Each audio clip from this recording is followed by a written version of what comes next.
popular hero there. I don't know. Okay, I don't know. There are teams that have competed and they always take out the Fanny. It's such like what you said. It's a difficult time to deal with the Fanny, especially when the player is so skilled at using it. And finally, the final ban for Cambodia. I love this last ban. Actually, it's one of my favorite mage heroes, the Sicilian.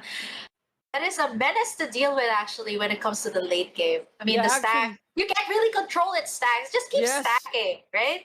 It's like it's like an assurance that in the late game you will win if you have the Sicilian. Actually, as a tank player myself, I love it when my mid laner is a Sicilian. Because the plays don't rely on my skills solely. So I love the Sicilian pick. I love the Sicilian ban right here. And we see one of the new and upcoming XP laners of the Yeah. current meta. Glue is now banned. It's very OP in the patch right now. The glue, I feel it's actually going to be nerfed in the next patch due to how popular it is, due to how well it has performed. It's actually one of the bans in the mythic tier, 400 points and higher if you do check out the Mlbbb site. And right now, with that being said, Cambodia, they can open up with maybe a Matilda. They love the Matilda. They can go with the Matilda first. There's a lot open here. Paquito as well. They can start out with that. Since Valentina is out, they can perhaps go the route of Eve. Maybe they could go with that. I don't know. It depends. With, They went with Eve. Yeah, okay. See, I'm right. I'm right. It's the Eve. Since Valentina is out, that is the next best option. And I feel like if Myanmar wants to respond to Cambodia, they could go with the Farsa pick. These two heroes, these two mage heroes have been nerfed, but they're still very much viable right now in the meta. And like what I mentioned earlier, the Matilda and Paquito could have been the first pick for Cambodia. Myanmar just answers it out brilliantly. They take the Matilda, they take the Paquito. And mind you, this Paquito, most of the time it goes to the jungle, but it can also be a flex pick. It can go to the EXP lane. Mm-hmm. Yeah, and I like the Paquito pick here, one of the most agile players in the current meta right now, partnered with Matilda, the Matilda Airlines. Matilda's ult is very, a very good ult when it comes to clashes, when it comes to turning things around. So I like this combination of Matilda and Paquito. And we see here on the side of Cambodia picking Rafaela, one of the best supports here in the current meta, along with Esmeralda. Yeah, the sustain that Cambodia has, it's already there. The Esmeralda, the Rafaela, and not to mention, I love this Esmeralda pick. There's a lot of shields from the side of Myanmar, the Paquito as well as the Esmeralda. So I love how Cambodia was able to answer to that. But Myanmar is just answering it out with a Lilia in their mid lane. So I like this Lilia. For the longest time, you haven't seen it in the meta, but it has been returning. It's also called the early game queen. So I'm looking forward to see this as well. It can go head to head with the Eve actually, and not to mention that there's a melee hero here, the Esmeralda. But here we go into the final bans for Cambodia and Myanmar. They still don't have a side laner here for the side of Cambodia. Maybe they can take out a gold laner, maybe a Clint, Brody, Nathan. Beatrix is actually still Beatrix open. is actually open, yeah. Yeah, they still don't have a jungler as well. So it depends on what they want to take out. They're limiting out the gold laners, the Brody here for Myanmar. Cambodia, if we take a look at the lineup of Myanmar, they already have a pos 4, pos 5. So the mid laner is already secured. They have the flex pick of the Paquito, which most likely will go to the jungle. So they need to take out the side laners here. The Glue's already out. Maybe they can take out someone like the Edith, the Yuzong. Yeah, Yuzong's already out. Edith's still viable for the side lane here for the side of Myanmar. They can take it, not unless Cambodia will ban for their final ban. All right, so let's wait. It seems like Myanmar is more on targeting the gold laner, so the Brody. Maybe this time they can also take out the Clint and Beatrix. It's actually still open here for Cambodia if they want to go that route. Beatrix, it has been nerfed, but has been adjusted as well for the late game stages. So I feel like it's still very much viable. But Myanmar, evening it out, taking out the gold laner as well as a possible jumper here for Cambodia. That's a lot of assassins already taken out. So the Uranus also, Cambodia target bans to the EXP lane. So right now, what's left? I feel like an Edith would be good here. An Edith would be good up against an Esmeralda if they want to go that route. Or maybe even along the lines of Tamas. We haven't seen that up against an Esmeralda. Maybe even a Lapu Lapu would be good, actually. A Lapu Lapu would be good. I mean, you have to take control of this Eve. They also have someone to do the dives like the Esmeralda. So I feel like a Lapu Lapu would be a great last choice here for Myanmar. But for Cambodia, they don't have a jungler, they don't have a gold laner, someone that can go head to head with a Squid, perhaps a Beatrix, and maybe just maybe they can go for a sustainable jungler as well. Not the Barats because they have a Lilia, but yeah, Beatrix.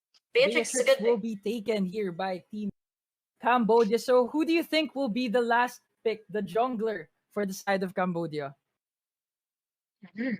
Jungler for Cambodia, I'm not so sure since there's a lot of assassins already taken out here. The Lancelot, Annie, and the Oh, Hayabusa. the So what's up? Barats. Yeah, like what I mentioned, Barrett, surprisingly, but I feel like this Barretts is a great answer to the Paquito, but it will have a hard time dealing with the Lilia and the Matilda. That's what I Mm-hmm. can say. All right, so final pick here for Myanmar. They still need a side lane. I think a Hylos would, yeah, a Hylos actually would be good up against an Esmeralda. Feel like they should lock this in. I mean, up against this Esmeralda, it would do really well. They still need someone who can actually front aside from the Matilda. So if they lock this in, this would be a very solid bit coming in from Myanmar. Yeah, I So actually like the Hylas pick here since partnering it up with the Matilda, they have a lot of ways to engage and disengage in clashes with the Glorious Pathway and of course the ult of Matilda. Good picks on the side of Myanmar as well as mhm, Cambodia. So far, I'm leaning towards the picks of Myanmar. I think these are mhm, conventional picks, I believe. It's rare that we see the Lilia in the mid lane, but in the current meta, we're currently seeing a lot of Lilias being used in the mid lane right now. And mhm. for Cambodia, what do you think? For Cambodia, I feel like they have that traditional setup of like someone dishing damage from the back lines and someone also dealing damage in the front line. So the front to back composition is really good for Cambodia. And as for Myanmar, I feel like they also have an answer to what Cambodia is showing them. So I feel like it's going to be a very even ball game. It's meta, not so much into the surprise picks. It's working so well so far. I mean, if you're comfortable with those heroes, then go ahead, just keep using them and make them. And by the way, this is the very first game for today. Cambodia and Myanmar opening up the Razer C Invitational. But once again, England, any thoughts as a tank main? What do you think about our tankers so far? The Matilda, and for the side of Cambodia, it's going to be the Rafaela. So it's more of the support Mm-hmm. tanks. What do you think about that? Uh, I actually like these support tanks compared to the conventional setter tanks. Why? Because they don't just rely on the sets. They actually boost the attributes of these heroes. They Mhm. actually give them speed boost. They actually give them heals. So I like how supports are now being used as tanks. And of course, one of the key strategies here for both teams is actually to take out their gold lane, as both teams will rely on their marksman. On the side of Cambodia, they have, I believe, Beatrix, and on the side of Yeah. Myanmar, do they have the Clint. So one of the key strategies here is taking out the gold lane and protecting their own gold lane. All right. So with that being said, ladies and gentlemen, this is going to be the very first game for the Fraser Invitational Southeast Asia. This is between Cambodia and Myanmar. Who do you think will take this in the bag? Will it be Cambodia? Will it be Myanmar? We welcome you to the land of dawn. This is the very first, the opening game of these two teams, or these two countries rather. And So taking a look at our lanes, Ingan, I feel like in the mid lane, it's definitely going to favor the side of Myanmar. They have a Matilda, they have a Lilia as well. So this is a lot of mobility. But when you mhm. look at the side lanes, it's a pretty much an even ball game. I mean, Hylos, Esmeralda, and the Beatrix and Clint. When it comes to the pokes, these are heroes that are very even when it comes to their skill sets, their poke mechanisms. So yeah.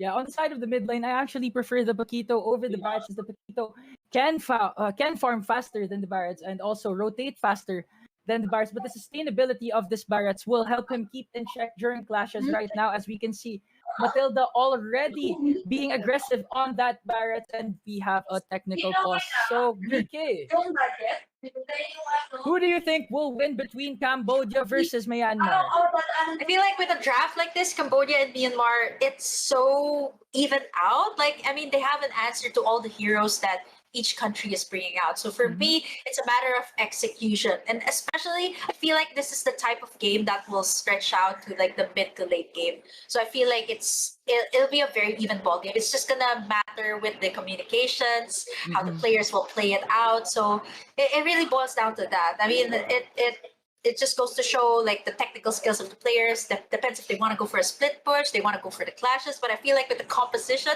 of Cambodia and Myanmar, they will definitely go for the clashes. They have the eve to their advantage, and that's something I feel like Cambodia should consider when it comes to the clashes. They should utilize this eve to its fullest potential. Yeah, and I believe also on the side of Myanmar, I'll be expecting them to initiate a lot of clashes as they have that Matilda, and of course that Hylos with a glorious pathway.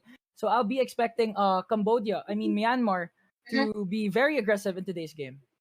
Yep. And the early stages of the game, as much as possible, you want to keep poking Mm-hmm. at the person who you're up against, right? Let's say it depends. Even if you're in the EXP lane, the gold lane, and in the mid lane, you want to keep poking at your enemy just so they go back to the base, so that they will have like so that you will actually have that sort of advantage when it comes to the laning phases.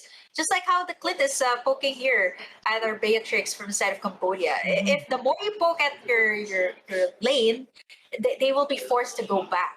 And that's one minion wave that they'll actually miss out. So that's sort of an advantage for you. But right now we can see the rotations that Myanmar is actually having. It's quite aggressive.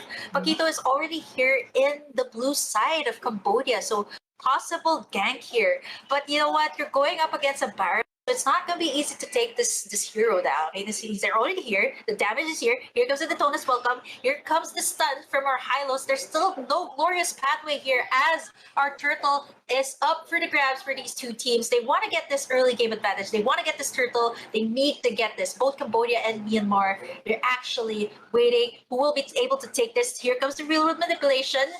Turtle will be taken in by Myanmar, but first blood, first casualty goes to Myanmar 2-0 right now. There will still be more. They will be chasing down our Esmeralda. Finally, as for Cambodia, 1 kill, 4-for-1 exchange in favor of Myanmar. Yes, 4-for-1 exchange, and they also got the turtle. Paquito was able to get that level 1 turtle, giving him a huge buff. And I actually like how Hylos was able to zone Barats and the rest of the members of Cambodia as they were able to actually contain them in that position in the jungle. That's why they were able to have that beautiful clash on the side of Myanmar and also getting that turtle. Yep, the turtle goes to Myanmar. That's something that they have to their advantage. So right now, in terms of the gold lead, it's gonna go to Myanmar. That's a 2K gold lead. And in terms of their side lanes, it seems like it's Cambodia with the upper hand. But here comes Matilda. They want to go in tower, but the problem here is they really want to get this gold laner. Want to make Beatrix win her lane. Here comes the Detona's welcome. 4-man rotation on the side of Cambodia, but they won't do any more damage as Barrett's forced to disengage with that burst coming from that Lilia. What an amazing re-engagement on the side of Myanmar. They saw that there was a 4-man rotation on the bot lane, and they immediately rotated there, stopping Oh, the counter push. And we see Matilda going right after that. Beatrix disengages right now, and Paquito continues to jungle. yep. Nice possible engage coming in from the Matilda, the guiding wind, as well as the circling eagle. But unfortunately enough, there was a tower there. And if you don't want to go up against a tower this early of a game, 4-minute mark, Ingan, as we see the gold lead still leaning towards Myanmar. They have been winning their clashes so far. Right now, the Tonas welcome onto our high circling eagle as well, Ingan. But it seems like our Barretts is in a dangerous position. The bombs from Arlilia already on a killing spree right now for Myanmar. 3-0-0 for Arlilia.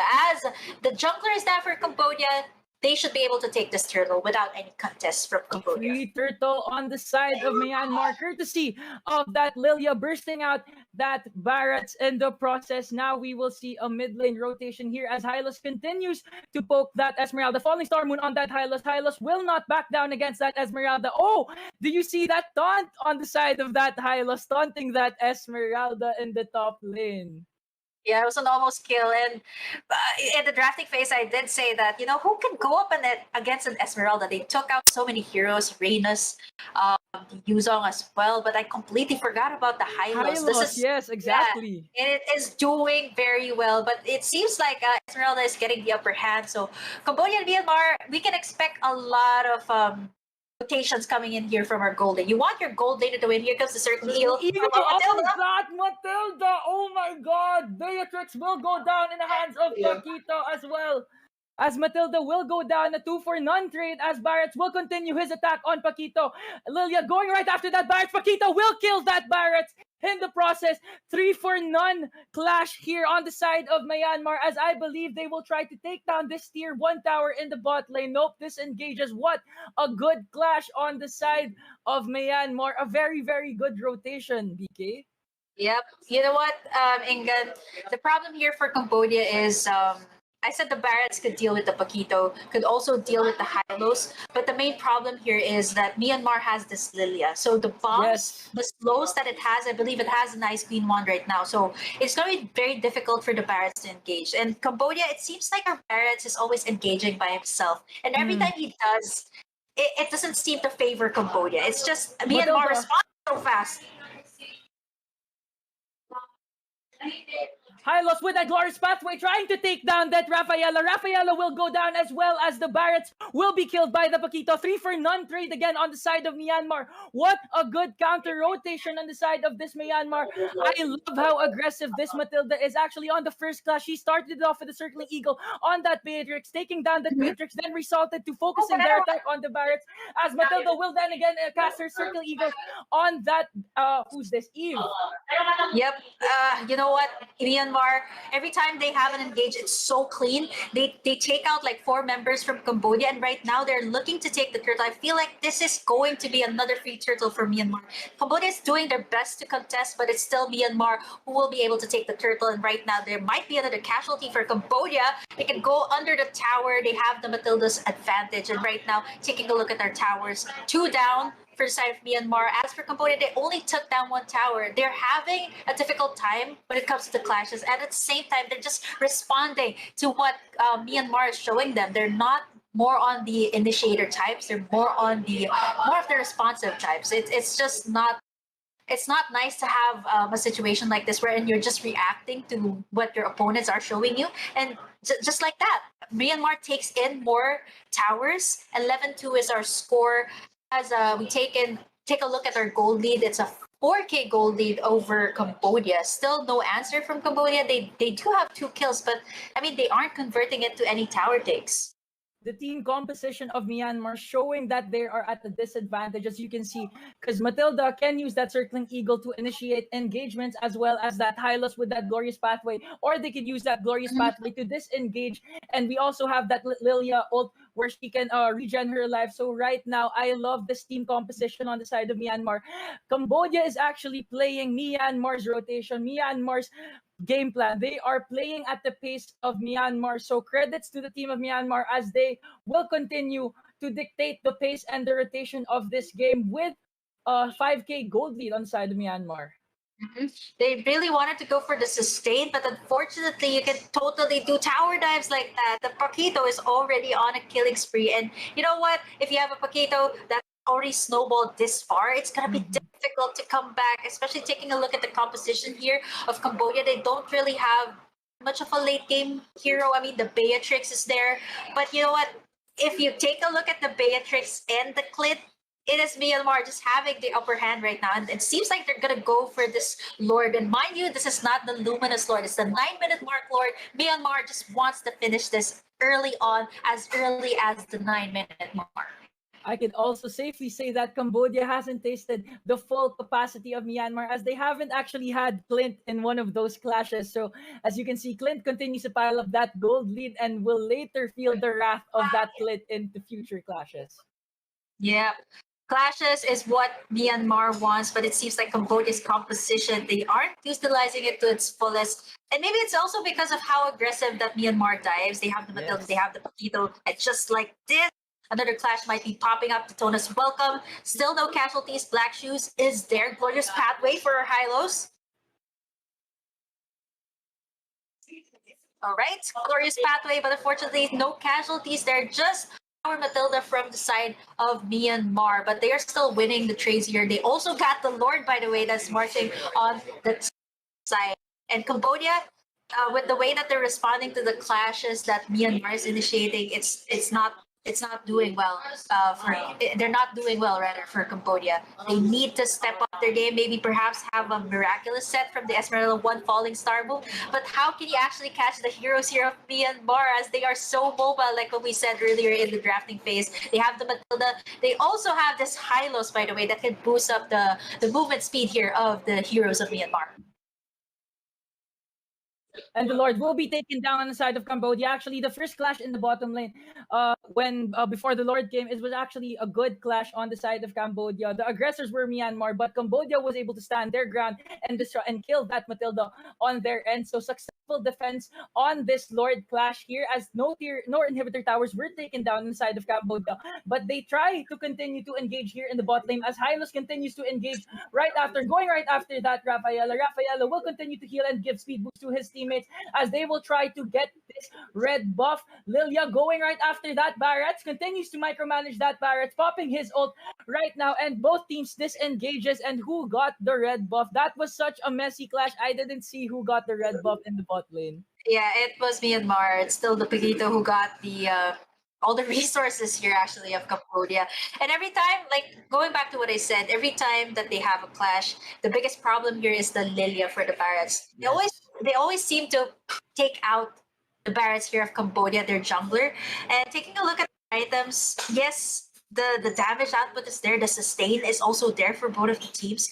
But why is it that Myanmar is always winning the clashes? It's because they can do the dives. They also have the Matilda that can safely, take them away from that clash. Yes. They don't want to be in that clash. That's the biggest problem. I mean, there is a speed boost from Cambodia, but it seems like when it comes to the tankiness, when it comes to the execution, it's just Myanmar executing it perfectly. They know who to target. I mean, right after the Barretts, who's going to tank all the damage? It's the Esmeralda. And who's going to tank all the damage right after that? It's the Rafael. I mean, not so much when you're going up against a Paquito, a Hylos, as well as the Lilia. The burst is already there. Once again, Luminous Lord here, Ingan, and I feel like Myanmar, they will be able to take this freely. Longer contested Lord as Clint takes down that level 2 Lord. And on the side of Myanmar, we have to give credit to that Matilda and Hylos. They are the ones starting and engaging those clashes with those tower dives. And of course, what a good follow-up on the side of that Paquito, Lilia, and Clint. And right now, as we are waiting for the Luminous Lord, I feel like this is going to be perhaps maybe another clash will break out for both teams. But, that's not something Cambodia wants. They have to take care of the Lord first. But what Myanmar needs to do right now in this 13th minute mark is to push towers. Okay, they are getting the kills, but they need to convert it to tower takes. And right now, full-on aggression for both of our teams. Glorious pathway here, Ingan, for Myanmar, as they will be able to take down the inhibitor tower in the mid side. And right now they're looking to convert to more tower takes. They're looking to take this mid side, but take a look at the damage from the Clint. That is just one basic attack. But fortunately enough for Cambodia, there is that sustain. They were able to get that mid inhibitor tower, so that is good for Myanmar. Perhaps maybe another clash or maybe another Lord will do the trick. And they will try to refocus their attack on this tier 3 tower as Esmeralda goes right after the frontliners. Falling Star Moon on that Hylos. Barrett was able to get those two, but they were able to escape as Hylos continues to back off. Glorious Pathway using to escape. And now we will see Rafaela falling down in the hands of that Lilia as Esmeralda will go down. Hands of circling Moon on that Beatrix. No. Beatrix will go down. Matilda still going right after that. It's Eve almost will wipe back. out. 4 for 1, no 4 for none clash on the side of Myanmar as they try to go for this GG push, taking that inhibitor tower in the top lane, pushing, clearing all these lanes, and I believe game 1 will go to Myanmar as they complete the wipeout by Paquito, no rather by Clint, completing that wipeout, and game 1 goes to Myanmar. With that one execution, and like what I said, Ingan, it is either a clash, they force out a clash, and they won that clash. I mean, the only problem really with the composition of Cambodia is, yes, they have the burst, But what can you do with the Lilia just spamming all her bombs, right? It's so difficult for the Barons to engage, as well as the Esmeralda. But let's take a look at the post-game results. Our MVP, like what I said, like what we mentioned, it's the Lilia who's the MVP of this game with a KDA of 4-2. 4-3-11 rather. I mean, yes, she was picked off, but at the same time, she was the one dishing out the damage to all the frontliners here from the side of Cambodia. That's why they weren't able to properly engage. 17-3 is our score, a relatively fast game for both of these teams. 14-minute mark. I feel like the Pirates didn't go so well for this one. I feel like they could have gone with a different jungler. I mean, it was really smart of Myanmar to do that. Take out all the viable jungler options, and what's left is actually the Barretts. Maybe they could have gone with an Olus, but I feel like it would still be the same result. I mean, if with a composition like Myanmar's, you really, really need to have those assassins. Maybe they could have gone for a Ling, actually. Wonder Yes, why and they didn't take that. yes, and if we could recall what happened in that final clash, I actually like what Cambodia did there. They were able to counter set that Hylos, that engaging Hylos with that falling star moon, and Barrett was able to get that Hylos along with that Flint. But Esmeralda focused their attacks on the frontliners of Myanmar, which opened Lilia to be able to take down the backliners of Cambodia, going right after that Barrett's, going right after that Beatrix. What a good play. What a good solo play on the side of that Lilia by Myanmar. Kudos to that Lilia. Kudos to Hylos. Kudos to the whole team of Myanmar. And we hope that Cambodia would bounce back in game two as Myanmar takes the first lead here in the best of three series. I believe it's best of three series. Yeah, yeah. I mean, there's still a lot that could be shown. I mean, this is a very first game. Maybe they're just warming up. But you know what? That's about it for this first game for today. But right now, we'll be passing it on to our very, very lovely host, Miss Aya. Take it away.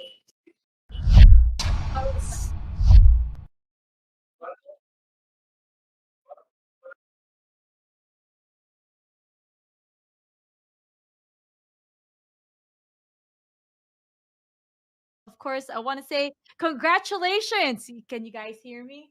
Okay, I think I am loud and clear.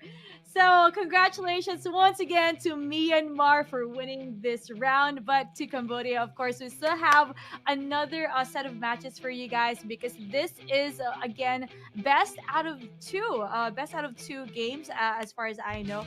And yeah, congratulations, everybody. And of course, that was a very intense game one. But um, we'll never know what's gonna happen next. There could be like a change of tides here, or turn of events. And you know, those moments in esports when those highlights and game-changing plays excite the community that you really want to feel, and the hype and the energy coming from it. Like we all are expecting something, and of course rooting for our countries today. And it's still not yet the end, guys. So stay tuned. Don't forget to like and share if you want to spread the good vibes of today's tournament. And of course, you just want to flex the countries that you are representing right now. Keep making some noise here in the chat, the GGWP Myanmar. And of course, for moments like this, sound is key to immersing yourself in the game. Light up your immersion with the Razer Hammerhead True Wireless. Do you guys have that? What Razer peripherals that you own? Can you state it in the chat right now so we can just see what you have there?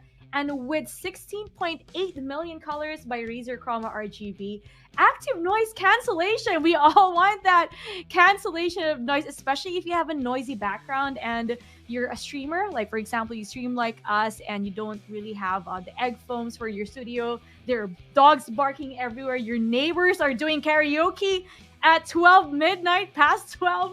Definitely, these are the headsets for you. And it's low latency gaming mode. You can always immerse yourself to the best esports experience, be watching tournaments or being part of the game itself. You can just surround yourself with the sounds by using again our headset, which is the Razer. And don't go anywhere, guys. We'll be taking a short break as we get ready for the next game for the ML MLBB division here at Razer C Invitational 2022.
welcome back to the Razer C Invitational with your host still here, alive and kicking. My name's Aya Maria, and of course, now we will be diving into match one, game two of Myanmar versus Cambodia. So at the first game, actually Myanmar won that round. So congratulations to you guys. If Myanmar ever wins this fight for game two, Myanmar will be taking the game. So again, this is best of two for our winnings for today. And I just want to say hi and hello again to everybody. Don't forget to like, share the stream. And I've been seeing some a little bit of a feud happening here in the chat. Let's just learn to respect everybody. Just being a part of this Razer C Invitational is a big win for everyone, win or lose in general. So let's all show some love. It's a Valentine's Day. Give some loving to your brother from Southeast Asia, guys. Okay.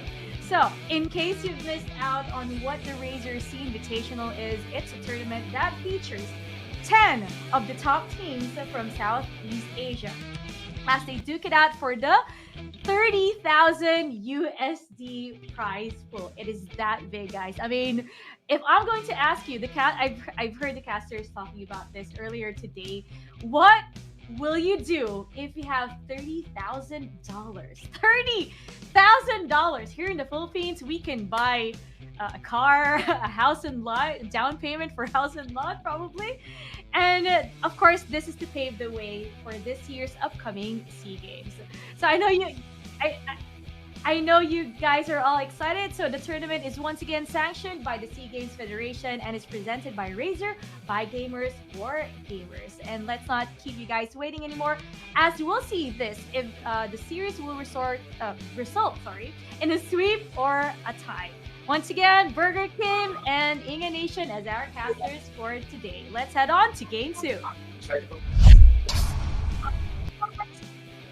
And we're back for game number two. This is between Cambodia and Myanmar. In game number one, we've seen how Myanmar was able to dominate with their draft. And you know what? Speaking of dominating, speaking of action, I do have a Razer Seiren V2X mic with me right now. It's super cool. If you want to check out more of the Razer products, go ahead and check out Razer's website for more. And I believe Mr. Ingan Nation has the Razer Black Shark. Am I right? Razer Black Shark V2 Pro wireless. There you go. So if you want to check out more of Razer's products, it is made for gamers and by gamers. So we can assure you that this is top-notch quality from Razer. So if you want to get your own, you want to snag your own, you don't have a Valentine's Day today, you want to put all those money to those gaming equipment, go ahead and check out Razer. But you know what? Speaking of game number two, Ingan, there's a lot of comments that I would have for game number one. I would say the Barretts was a last resort for Cambodia. They could have gone with something like maybe a Ling, a different assassin, because the Barretts really had a difficult time up against the Lilia of Myanmar. I think that was really a game changer for Myanmar, the Lilia pick. I was just surprised that Cambodia actually went through with the Barretts pick. It's a viable jungler, but at the same time, Sustain is also there, but you know what? Let's see what they would have to do for game number two, what adjustments that they would have to make in the drafting phase. I completely agree. Actually, that Barrett's pick was not so much the best option, as you mentioned. They could go for a Ling, for a more agile assassin or a more agile fighter. Barrett's really couldn't withstand the attack of that Lilia, and now Myanmar will continue to ban that group. Yeah, you know what? Taking a look at our draft pick right now, it is going to be Myanmar on the blue side, which means that they have the advantage of getting the first pick. And speaking of getting an advantage for the first pick, Cambodia takes out the Valentina this time. It will be very difficult to deal with that. The E was actually a problem for Myanmar in game number one, but I think for Cambodia, in terms of the draft, they really have to think it through, like what they want to put out or what they want to execute for that draft. For Myanmar, it was clear. They wanted to go in for the dives. They did. They had the Matilda, they had the Paquito. That's why they were able to do those tower dives. But Myanmar also respecting the capabilities here of Cambodia. The Fanny and the Lancelot still banned out for game number two. Let's see what our final bans would be. Maybe the Sicilian will be open this time. I mean, it's been in the meta in this patch. It has been buffed up to what it was actually when it was first released. It was given a lot of nerfs, but right now I'm so happy to be seeing this hero shining once again. Matilda could be taking out Paquito, perhaps, if Myanmar wants to go that route. They want to go for a different jungler, or maybe even limit out the gold laners or the mid laner possibly for Cambodia. Maybe the Eve. I don't know. It depends really what they want to limit out here. There's still a lot of options open, despite the fact that this is a 10-ban system. But I completely forgot about Selena as well. It provides a lot of vision for the team. It opens up the map a lot as well. I mean, just in case Cambodia does decide to go that route, it's going to be difficult to position yourself, especially if you're going to be a mid laner. Selena, it has the vision. It also has that sure kill when it comes to the early game. So early game advantage isn't what is not something that Myanmar wants. So Cambodia, for their final ban, maybe if they want to go for the Barrett's jungle, they should take out the Lilia. It's so difficult. Eve is still open, so they can also take that out. It really depends what route they want to go for. Maybe something from the pause 4 position. Cecilion, Matilda, Matilda, I was Matilda's been right. banned right now. Eve is still open, along with Harith and Lilia. Who will Myanmar go for right now? Actually, what's the best pick? What should Myanmar prioritize right now as they have the first pick? Paquito. Yes, as you mentioned, Paquito is indeed the first pick You for guys have to give Myanmar me once some again. credit for this. I mean, I'm spending Valentine's Day with everyone from Razer, so you gotta give me credit for actually getting this right. But you know what, kidding aside, it's Valentine's Day. I hope it's sweeter this time around for Cambodia. The Paquito first pick for Myanmar. It did so well in the first game. He wasn't the MVP, but I mean, the tower dives, the rotations that this Paquito did for Myanmar did so much for the entire team, the entire game. They ended that game in the 14th-minute mark, and right now it seems like they want to go that route again. For now, for Cambodia, if they want to go for the comfort picks, they can go for the maybe the Eve, but right now they're shaking things up a little bit. The Popple and Koopa. The Popple and Koopa and the Uranus. We'll be seeing a Sicilian here in the side of Myanmar as Nick MIA Black tried. The Sicilian pick has been secured right now. We will be seeing a Sicilian in today's game along with that Lolita. What are your thoughts on that combination? The CC, the crowd control on that Sicilian, as well as that Lolita. I like how they picked the Lolita as well. The Numenon Blast. The setup it could possibly make, especially since there's a Uranus here in the composition of Cambodia. I like Myanmar. They have the heroes for the early game. They also have that late game insurance as well with the Cecilia. So the fact that maybe perhaps they'll go for the Brody or maybe even the Beatrix or Clint in this case, since they're going up against a Popple and Koopa, which is actually super, super annoying. They don't have the Selena, but they also have a vision, by the way, with the Popple and Koopa straps. But finally, Cambodia this time getting a better jungler option. I mean, there's a lot back earlier and they were forced to bring out the Barons, but right now I feel like this would be great, especially since you're dealing with a Sicilian. You need to take it down as early as possible. Yes. You don't want it to stack. You don't want it to scale up. So a Hayabusa is a great pick for Cambodia. Right now, final bans for Cambodia, they still don't have a solid side laner here. Someone who can go up against the Uranus, perhaps the Esmeralda could be banned out here. Esmeralda, but seems like this is a repeat pattern for Cambodia. They take out a lot of the gold laners. They really limit out the gold laners. They want their gold laner to shine. And in this case, I think it's going to be the Popple and Koopa. Right now, Myanmar, for Cambodia, it's a different case. They still don't have a mid laner. Eve is still open. I feel like going up against a Sicilian and Lilia would still be good here. Early game is already there, so I feel like maybe the Lilia could be banned out here for Myanmar. Eve, Farsa, just in case Cambodia wants to go that route. I mean, they could totally go for an Eve right now. They have someone in the front lines. They also have, they can also take the Eve to secure in the back lines, but it's going to be the Ruby for Myanmar. Final bans here for these two teams. I feel like either Cambodia they just totally limit out the gold laner here for Myanmar. They didn't shine earlier. You've seen how their gold laner.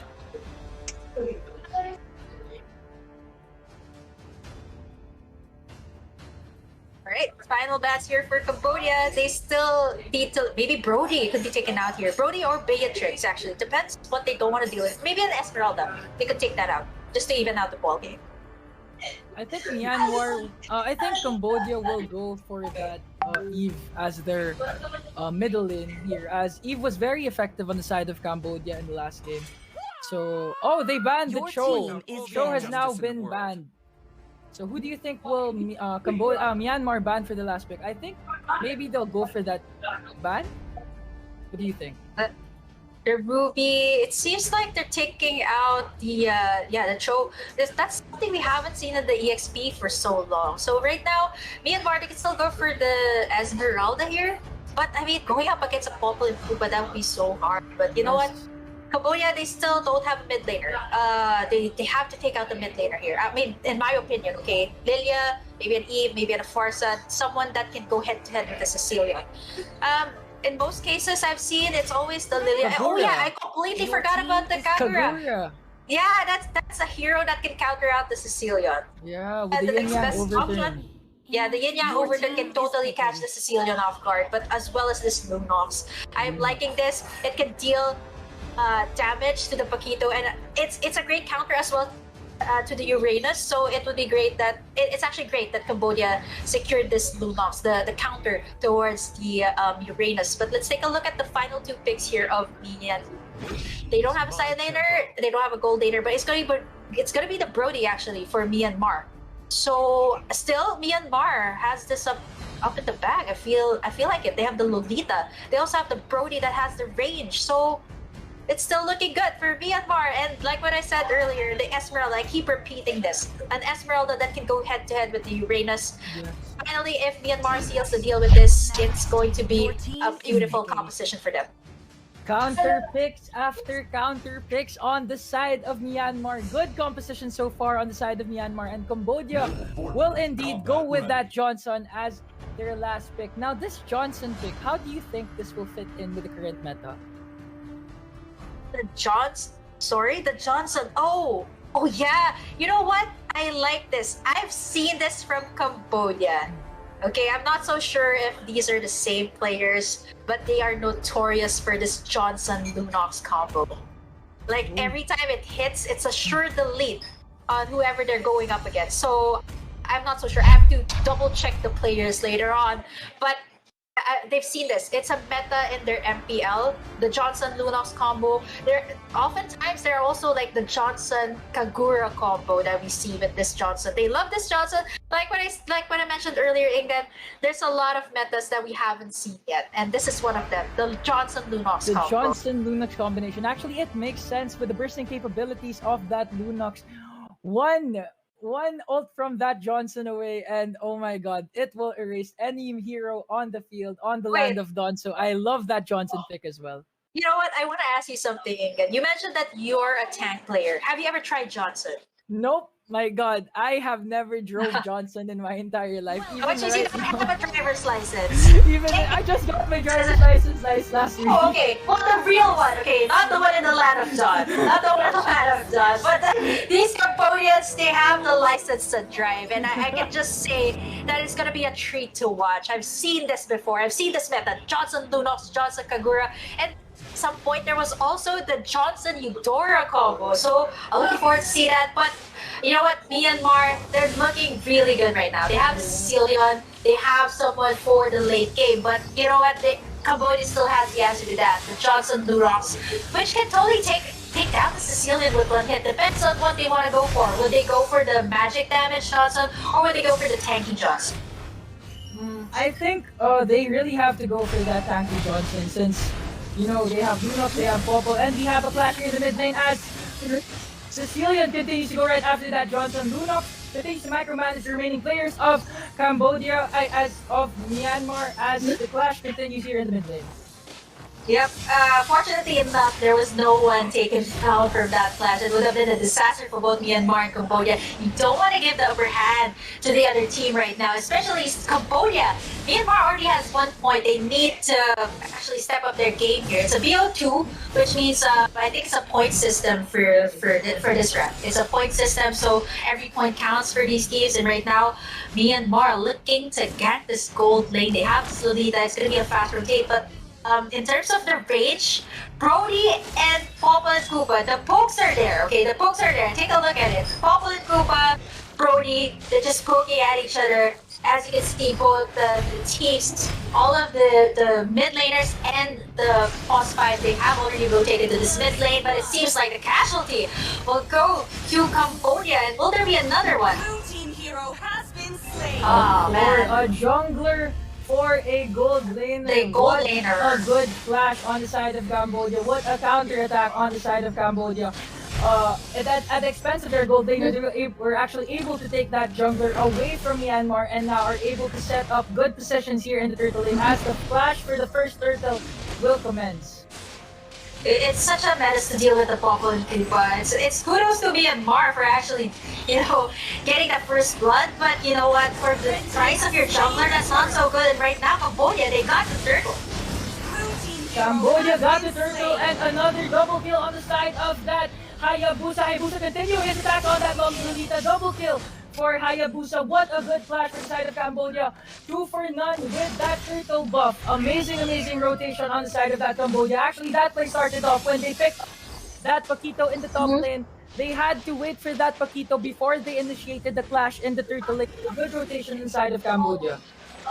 Man, taking a look at our lanes, it's such an even ball game for Myanmar and Cambodia when it comes to the gold lane. There's a lot of pokes. As you can see, most of the time it's the Lolita rotating to the gold lane.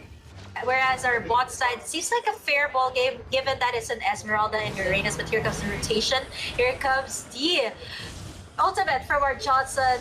No combos, no Johnson Lunox combo this time, but it was just enough to actually scare the members of Myanmar. Oogie Shadow kill here onto our Sicilian, and it's a killing spree for Cambodia.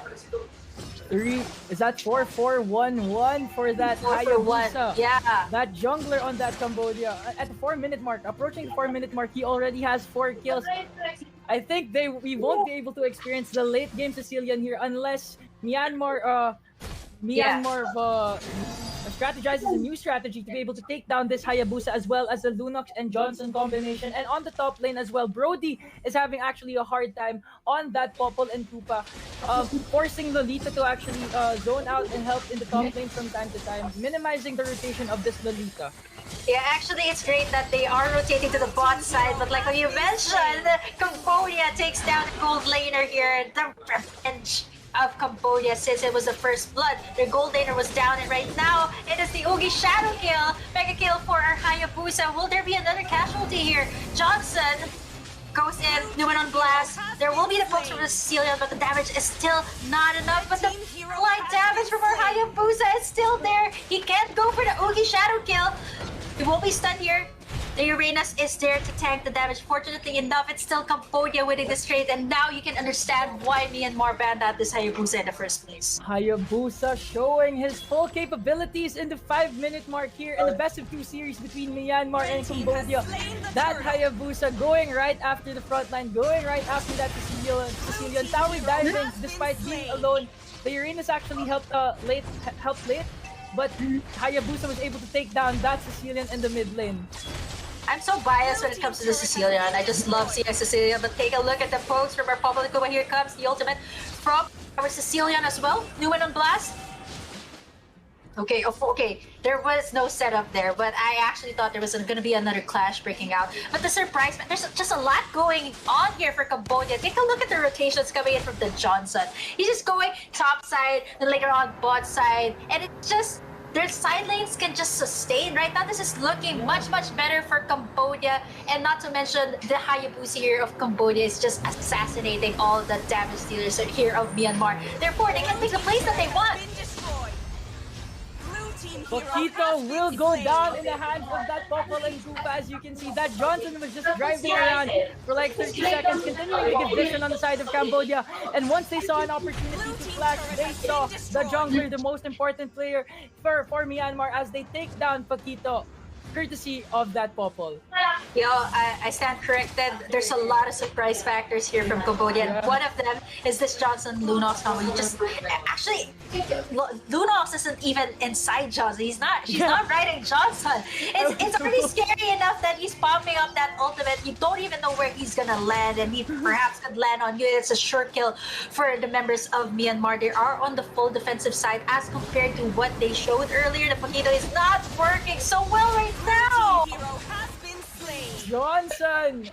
Gank after gank after gank, unlimited ult, continuing to give vision and continuing to engage on that Paquito. What an amazing pick. This pick actually surprises me that it really works. You know what? The surprise factor that they have, I feel like Cambodia knows that Myanmar was gonna pick the Sicilian, and they definitely know how to deal with it. Taking a look at us right now, taking a look at their items. Yes, there is the Clock of Destiny, but surprisingly enough, the Sicilian is going for the defensive side. I mean, if you're getting assassinated by the Hayabusa for this like entire 7-minute mark, you're gonna go for the defensive side. And right now, here comes the ultimate from our Johnson. Perhaps another kill here for Cambodia as he lands on 3. Oh my goodness! Red team hero has been slain. But What an amazing play. Actually, they used their conceal to be able to distract that Johnson. Johnson hitting 3 players of Myanmar as he I thought there goes was a down kill in the there. tier 2 tower. I also thought there was a kill there as Popo continues Blue team's to take turret down the has been tier 2 destroyed. tower in the top lane. What an amazing play on the side of Cambodia, sacrificing their Johnson for a tier 2 tower in the top lane.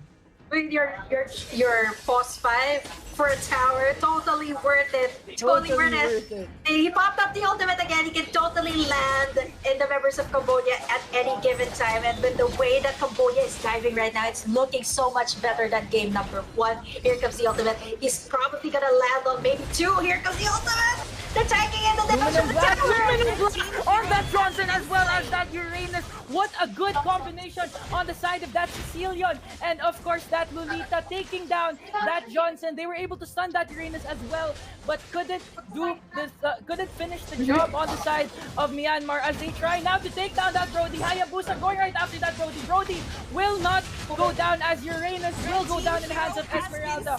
What a turn of events for the side of Myanmar. Their patience, their discipline, and of course their trust in their rotation doing them big favors. As you can see, it all started off with that Sicilian skill, capturing Uranus and of course Johnson, and the partnered up with the Luminum Blast in the mid lane, finishing Johnson off and finishing Uranus off in the process. What an amazing play on Myanmar. Here's the thing about Myanmar, why they can't do the dives that they did in game number 1. The biggest factor here is this Johnson. You just can't position yourself. I mean, if you've gone head-to-head with a Johnson, either in your ranked games, either in a classic game, it's so annoying. Like, I mean, yes, you can see where he's coming from, and if you take a look at what he's doing right now, he's just rotating around the tower before he goes in for the final touch. It's because you don't know where he's gonna land right after that. You can only see like a few seconds where he's gonna go, but right now, Myanmar has no idea where this Johnson is. And speaking of no idea, they take down a Popple and Koopa, but for the price of the Lord. Cambodia takes the Lord right now. With this, if this keeps going on, I feel like it's not going to be a late game for Myanmar. They want the Sicilian to scale up. Yes, they are buying time for the Sicilian, but you know what? With the way things are going, the surprise attacks is just there for Cambodia rather. Yeah, if I were Sicilian, I would constantly hide on bushes as this Johnson continues to drive around the map, continues to give vision, and continues to initiate the clash as Johnson tries to go after that Sicilian, wisely backs off as Cambodia continues to get this red buff as they wait for the turtle. Johnson again popping his ult, trying to get vision. Oh my god, I don't know how this Johnson is able to do these things, to able to control the map with his ult, but I believe we will see another clash here in the mid lane. Nope. Johnson He's just waiting. He's just waiting for the proper timing because there's still the Lord, by the way, that's marching on the top side. And Cambodia, they know for a fact that this is something that they didn't do in game number 1. They weren't able to take the towers. Right now, they have the kill score lead. They need to take the towers, like what I said. Virtually similar situation to what Myanmar was in right now. Here comes the ultimate touchdown. Johnson going right after that. Paquito and Hayabusa finishing off that Paquito as Popol takes down Spear in the third tower in the mid lane. They're still going right after that. Melita Esmeralda. Hayabusa going right after Sicilian. Wisely backs off. Hayabusa re-engages here. Right now to take down the Lord as Popol takes down the inhibitor tower in the mid lane. Refocusing their attack on this tier 3 inhibitor tower in the bot lane. What an amazing initiation on the side of that Johnson. Hayabusa micromanaging. Actually going after the front line. Actually going after the back line rather. my As goodness. Lunox goes right after that. Sicilian, what an ult on the side of that. Lunox Paquito to deal damage. But Johnson was just too much to handle for Myanmar as they take the game 2 here in the best of 2 series between Myanmar and Cambodia. What an amazing turn of events for this game 2. Cambodia going right after Myanmar, utilizing that Johnson and Lunox ult. BK, you were right. This Johnson and Lunox ult was so predictable. It's hard to anticipate, and it worked out perfectly on side of Cambodia. You know what? The surprise factor here of Cambodia, that was what led them to victory. And let's take a look at the post-game results. 17-7. Like what you mentioned, turn of events for Cambodia. They totally did not expect this, okay? The biggest thing here about the composition of Cambodia is they can totally do all the dives that they want. They have the Lunox, they have the Uranus, not to mention the Popol and Koopa. The Koopa can actually tank the damage from the towers. The Uranus, I mean, there's a lot of heroes here. If you guys noticed the last clash, there was no casualties. It was actually all Myanmar. Actually, 2 members down, and right after that, 1 more ultimate from the Johnson did the trick. And the biggest factor here is you don't know what's coming next for Cambodia. That's really their ticket to victory. 7-0-4 for this Hayabusa, by the way, which is the MVP of this game, already controlling the Sicilian early on. Therefore, they couldn't even scale up to the late game. Right now, it's an even ball game. Again, Cambodia, Myanmar, 1-1. And I feel like our comment section, they're having a blast right now. It's an even ball game. And amazing. Although I appreciate the effort of Johnson controlling the map, it all started off with that Hayabusa before the 4-minute mark, getting a 4-0 start for that Hayabusa as the jungler, and of course the combination of that Lunox and Johnson. Johnson actually 90% of this game, Johnson was in driving mode and just rotating around the map, looking for giving vision for the whole team and looking for other members of the opposing team to crash onto. So amazing plays on the side of Cambodia. That was a good turn of events. I love this game so far. And actually, this is only the first series of the Razer International Southeast Asia. So stay tuned to watch more. Yep, and we'll be passing it on right now to our very lovely host. Aya, please take it away.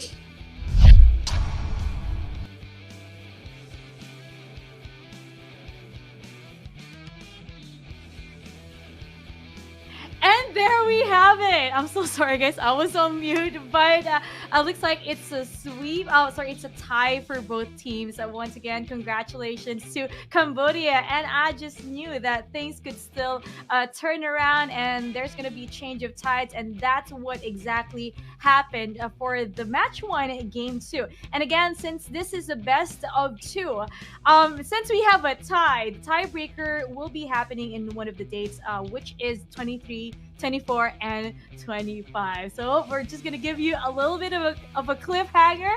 And as for our casters, take some water, drink Lola Remedios or something for your throat. I mean, you guys are intense.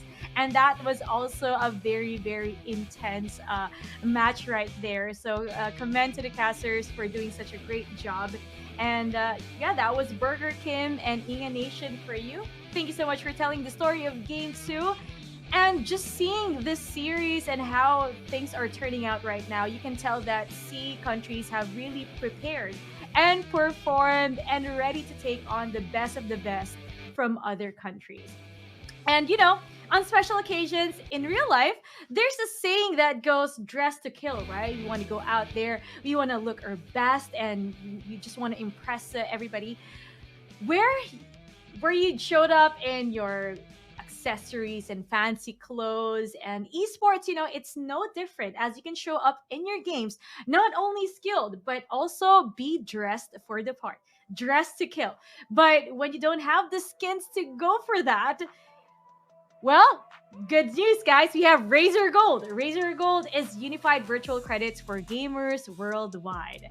Razer Gold also allows you to buy games and in game content to get more out of your purchases, including getting rewarded with a Razer Silver and exclusive game deals.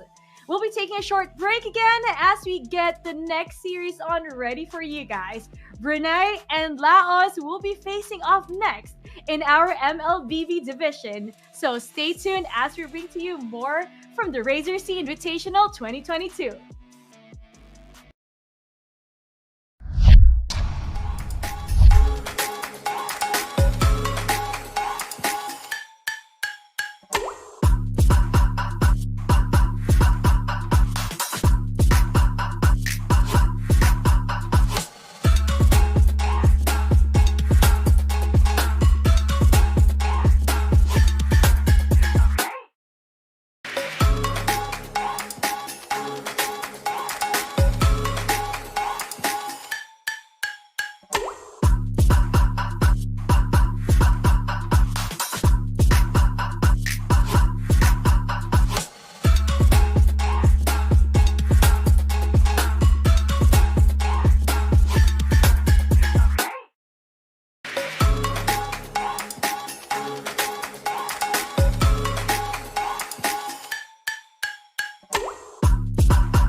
everyone, welcome back to the Razer C Invitational 2022. And earlier in our series, we got Myanmar versus Cambodia hitting a tie. And the tiebreaker will be happening in one of these days, 23, 24, or 25th. So I want you guys to stay tuned, and we're going to see who is really on top of their game. And now we're heading on over to the match 2, game 1, once again, of our Razer C Invitational. Once again, for the Mlbbb, or the Mobile Legends division. This is still your host. My name's Aya Ismaria. And time check, it's already 5:26 p.m. in the Philippines. We're representing the country right now, and go flex your time in the chat. What time are you watching? Where are you coming from? And let's hear it from you guys. Just make some noise and continue to support for the teams that you are rooting for. And now we are set to begin the Brunei versus Laos series. And of course, we're still going to have exciting matches ahead of the week for our Razer C Invitational. So if you're aspiring to become a professional esports player someday, you don't want to miss this out. So let's get it on with the match. I will not hold you guys back any longer. Brunei versus Laos. Go, take it away, BK and Inga Nation. Thank you, There we go. Aya. And an exciting match here right now. Laos versus Myanmar. Myanmar has no breaks. Going straight to the series game 2. What are your thoughts on the adjustment Myanmar has to make since they lost the last game against Cambodia?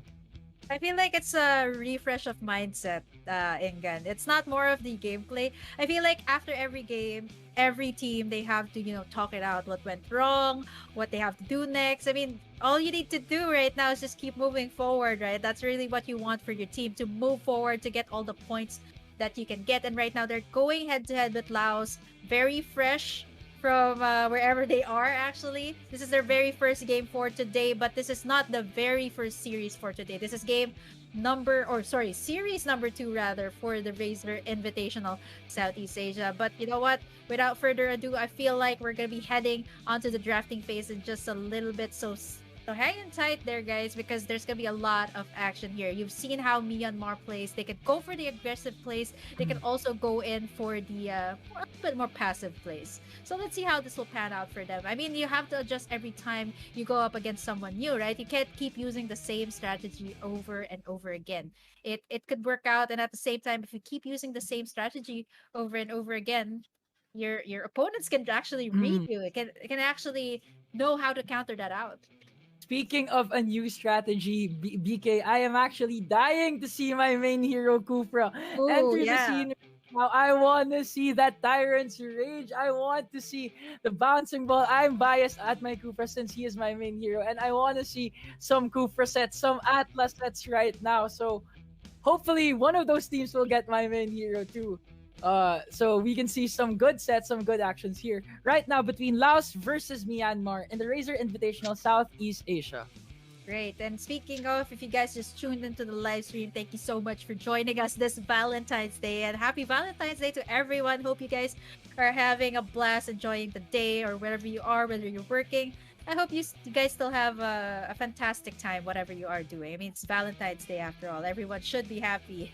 But you know what? The Razer C Invitational features the top 10 teams from Southeast Asia as they duke it out to win the $30,000 prize pool and pave the way for this year's upcoming SEA Games. So this is kind of like a glimpse of what could happen in the SEA Games. So I'm so excited. I mean, it could be something that they're trying out, a new strategy, or maybe perhaps this is something that they have been planning for the longest time.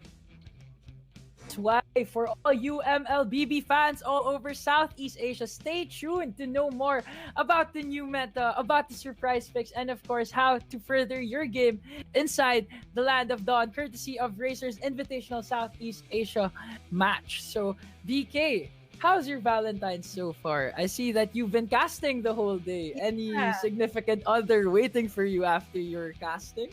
Oh no, maybe my significant other in game.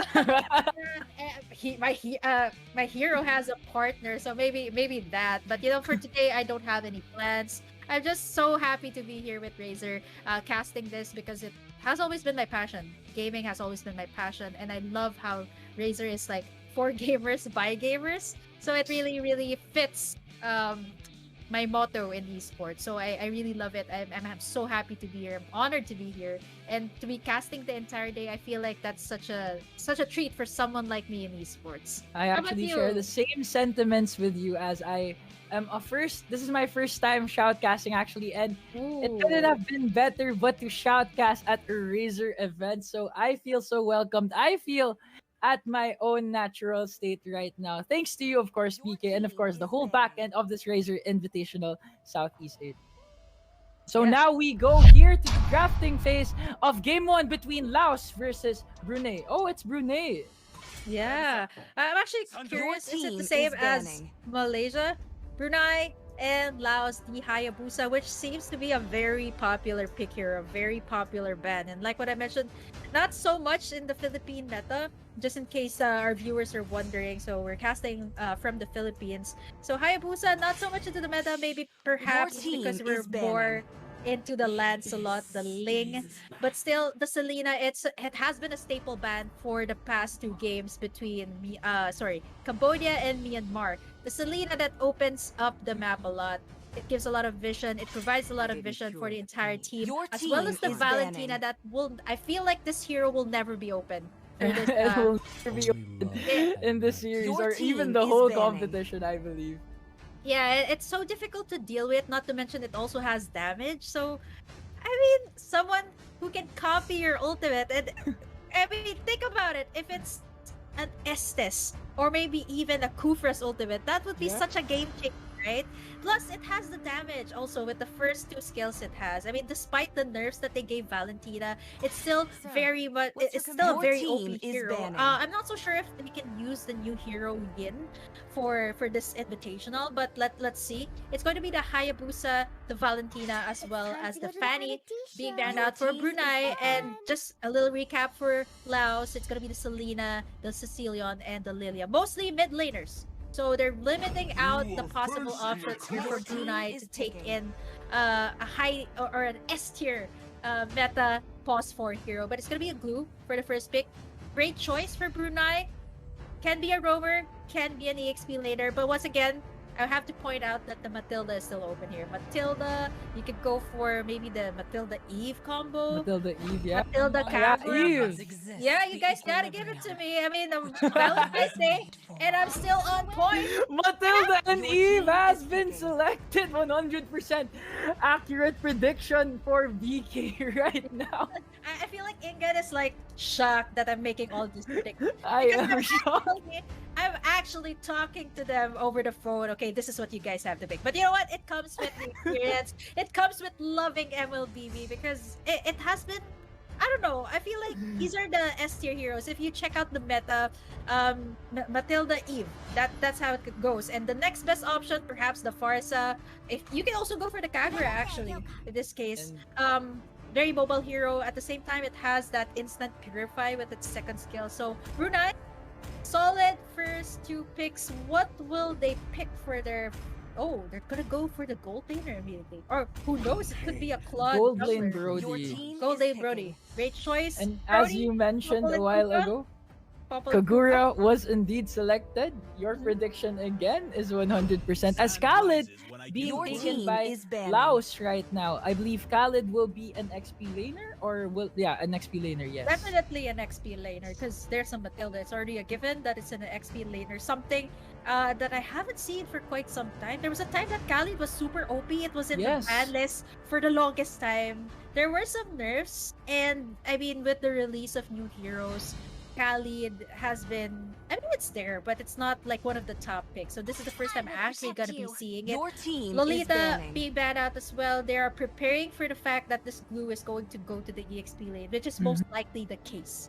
So Lolita, they maybe a Kufra actually could be banned out for Laos, a setter tank. For Brunei, they can take out the jungler options here. Lancelot maybe, Ling. Since they could go for that traditional Ling Eve, so someone to dish out damage in the backlines. At the same time, you have someone to clean up the damage, which is actually a Ling or maybe even a Lancelot would be great. They still need a gold laner here, someone who can go head to head. Maybe even the Popple and Koopa could be banned out here for Brunei. It's so hard to deal with the Popple and Koopa when you're going up against Your each other. team is banning. Beatrix still very OP right now in the current patch. Agree with Brunei. Final bans here for these two countries. Lolita has been banned out. There is still the high loss. Yeah, high loss. Tank. Right Oh, now, they're as gonna well be as the Atlas. And gonna be Your really Lee Sun team Shin. is banning. Lee Sun Shin, yeah, Lee Sun Shin provides vision for the team, and it's actually quite popular in some of the regions in Southeast Asia. Fast farm, it gives you vision with its ultimate, so Laos is just taking out options here. Great choice. Brunei, final ban here. Popple and Koopa, I'm thinking, or maybe Nathan? Nathan is still there, along with Clint. Clint is still there for a gold Yeah. lane. or maybe a jungler. They could take out the jungler here for Brunei. I mean, they still don't have a jungler for Laos. So maybe something along. I feel like it's gonna be an assassin ban here for Brunei. They're really taking their sweet time. Popple and Koopa! I'm And right Koopa again! Has Popple been and Koopa! banned. 100% Yeah. prediction for Not, BK. not all the time, but you know, I just know what's difficult to deal with when it comes to the laning phase. So right now, the only option open here for Laos for their gold lane is the Clint. When it The comes to the Clint. meta, okay, the Clint is still open here. Nathan could be a safe choice as well, but I mean, with its nerfs, I feel like they just go for the Clint. But Laos right now is hovering over this Olus. Olus pick would be Your great. team is Um, picking. In terms of the scaling, not to mention the fact that they have an Eve here. So an Olus would be really great with the composition of Laos, but Or Brunei as well is shaking things up with this Bane. Bane or the Lancelot? That's the biggest question here for Brunei. And I completely forgot Paquito's still open here, by the way.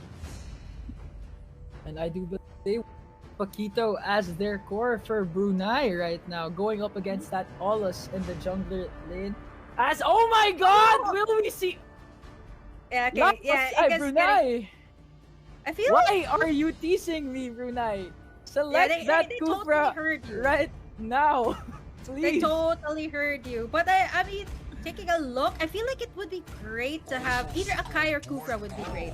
Yeah, Kuf- go for Your team Select- is picking. I will see an amazing Tyrant's Rage on the side of Brunei. Sorry, guys, but I will be biased towards my main hero, my favorite hero, I Kufra. completely understand how you feel, Ingen. Like seeing your favorite hero in action in the professional scene is such a treat to watch. I love it.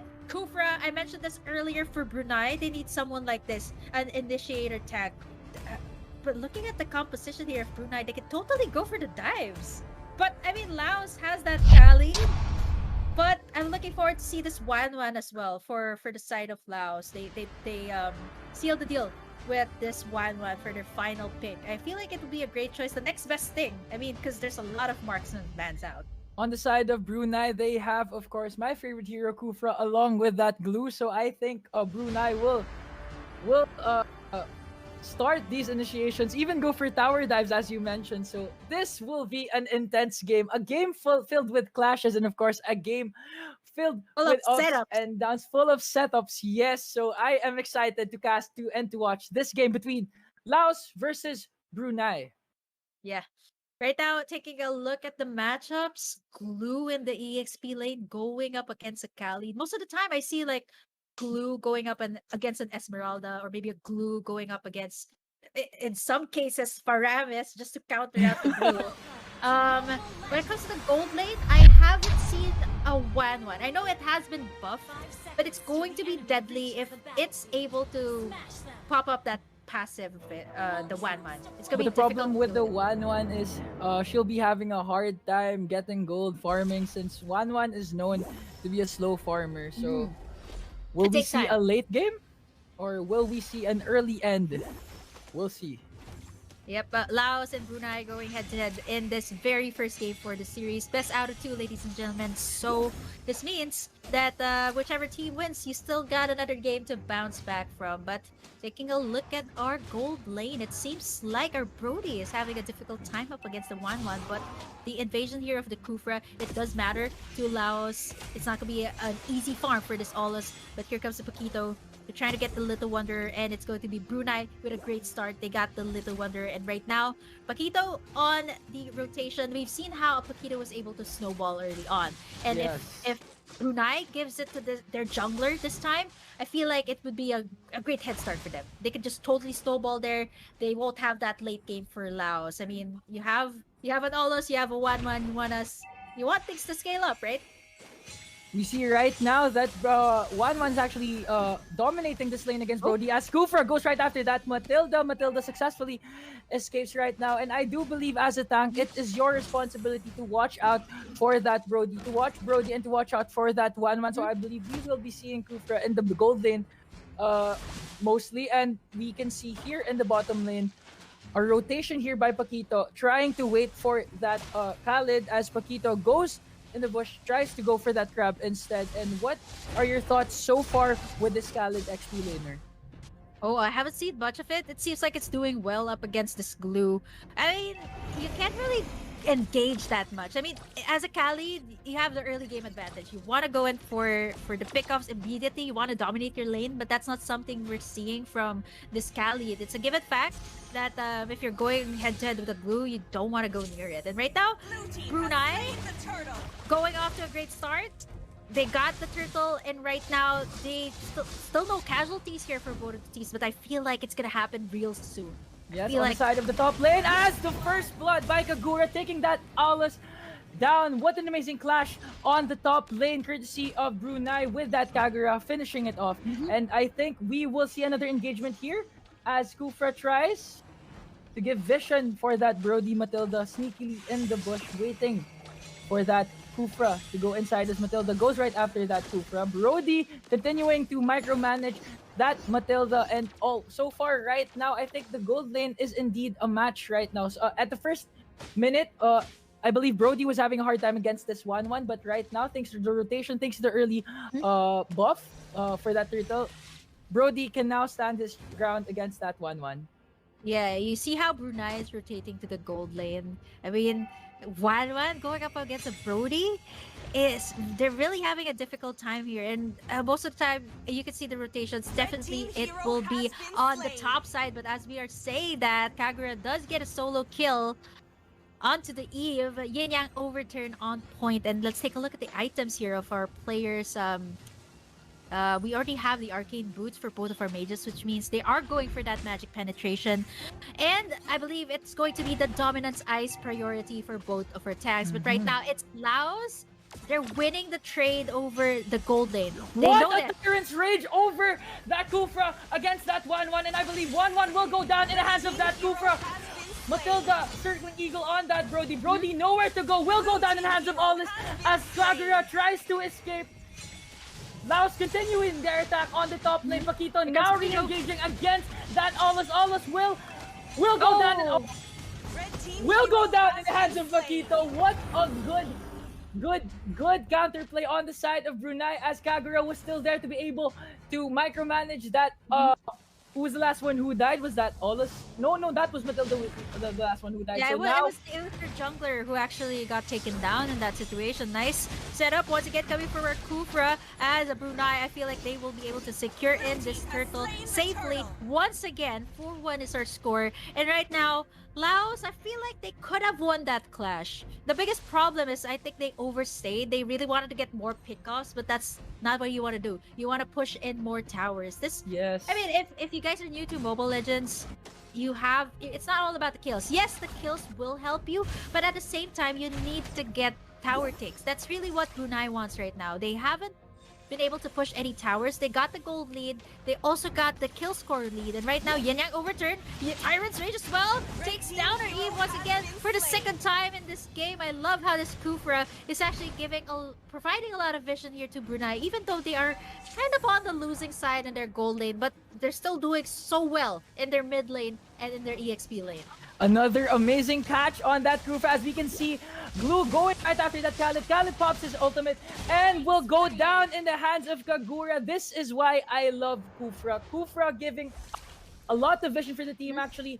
A good gank tank and a good setter tank right now for Brunei, and as well as this blue continuing to engage and initiate those counterattacks on the side of Brunei against Laos. Yep, Brunei knows this very well that they're on the losing end when it comes to their gold lane. So they know they're winning their trades when it comes to the mid and their EXP lane. So that's why they were able to push that tower. A tower for Brunei and Laos right now. It's still an even ball game. But when it comes to the gold lead, when it comes to the kill lead, it's still Brunei leading this one. Thanks to the on point yin yang overturn from our Kagura, already getting the Clock of Destiny and the Arcane Boots, perhaps going for the Lightning Truncheon as well for the next item. But right now, what they need is another clash to push this forward. But And I think another clash will pursue here in the mid lane as Paquito chasing after that Matilda disengages right now. Good discipline on the side of Laos as they wait for the turtle to respawn. We will be seeing another turtle clash here. Laos can't really afford to give this turtle right now, I believe, as they are really behind in terms of gold lead. But Kagura, oops, circling eagle as well. Kagura still not taken down in that situation, but I feel like it's gonna go downhill from here. 1-1 taking down, double kill on that Kagura, and that Paquito still going right after that blue as Laos tries to push down, as Laos tries to clear the minion waves to be able to get good position here in the turtle lane. What an amazing set, amazing play on the side of that 1-1 as he was able to take down that Kagura and that Paquito using one ult. Amazing plays. Amazing play after play on the side of Laos and on the side of Brunei right now as they take down this turtle, this level 2 turtle, and now we'll try to push that tier 1 tower in the mid lane. You mentioned that Laos can't afford to give this to Brunei, and they definitely didn't give that turtle to Brunei. They were able to secure it, they were able to get the shutdown on the Kagura, and at the same time, that is really what's deadly when you have a 1-1. When it pops that ultimate, you get like a double kill, maybe even triple kill. Right now, 1-1 already has secured that DHS, so it's going to be extra damage for the side of Laos, and that's really what they're banking on. Their gold laner was winning their lane, and right now Brunei, they have to have this hard reset. And take a look at the laning phase. The glue as well as our Brody have already switched positions to further push forward the lanes. Right now it's still pretty much the same. Taking a look at our items, and like what I mentioned, the tanks going for the dominant side since there's a lot of marksmen here. There's a lot of regen for both sides. So this dominant size is very crucial for both of the teams. But I have to point out as well that our Kagura has already secured in the Lightning Truncheon. So it's going to be very nasty when it comes to the engage. Yin Yang overturn on that Khaled, but Khaled was able to successfully escape. And actually in the last clash, I do have to comment, but Paquito going right after that Eve. No more real world manipulation on the side of Laos as Paquito was able to take down that Eve in the mid lane. Eve and Matilda, that was the first two picks for the side of Laos. It was great, okay? But you know, when you have a composition like Brunei, you can totally dive with the Eve. You have someone to take control of the Eve, especially since they actually nerf the ultimate. You can now cancel out Eve while it's casting its ultimate. When you interrupt it with crowd control skills or maybe even dives from the Paquito. That's really what's happening here. I mean, yes, Eve got the Ice Queen one, but I mean the positioning here, it seems like our Eve is really having a hard time here. Having that proper position, as much as far as we're concerned, we haven't seen any real world manipulation, if you know this. Oh, actually no, in the mid lane in the last clash, he was actually able to zone out the backline of the Brunei as he was able to use that real world manipulation, setting up that 1-1 for an ult and a double kill. Not so much impact though. I mean, that's what I'm trying to say. Not so much impact. I mean, considering that your mid laner for Brunei is a Kagura, dishing out so much damage for Brunei. Right now, it's still an even ball game when it comes to the tower takes. 1-1. Brunei is really struggling right now when it comes to taking the towers. They have the kill score lead. One more setup perhaps from our Kufra will do the trick. But right now, as I'm speaking, they got the mid lane tower. Red team hero Tyrant, Rage of Flicker, and the ult on the side of that Kufra as they were able to take down the Eve. What an amazing play. And now as Paquito goes right after that Khaled will go down in hands of Paquito. And now Laos is forced to defend this tier 3 tower, a tier 1 tower on the mid lane as Brunei continues their attack on the Lord. What an amazing initiation on the side of Kufra. And I believe Kufra will get that Matilda along with that blue. Matilda tries to escape. Good defense on the side of Laos as they were able to reset that Lord. Crossbow attack from the 1-1. Oh, unfortunately, it's not enough to take down the jungler of Laos, and that's really what they wanted. Unfortunately, I feel like it was a bad thing for Laos to try and contest that Lord, but it's gonna be, once again, a hard reset from Brunei since the Lord chunked down a lot of its HP, and not to mention the clash with the Aulas. And taking a look at our items, once again, Athena's shield, no dominance ice yet from the side of Laos, so it's really difficult for them to counter out these region heroes from Brunei. They got the tower here. Good call from our Paquito from Brunei, taking down that tower. Objective gaming is what Brunei wants here, and right now they are looking to take the Lord in this game. Nice zoning out from our Glue.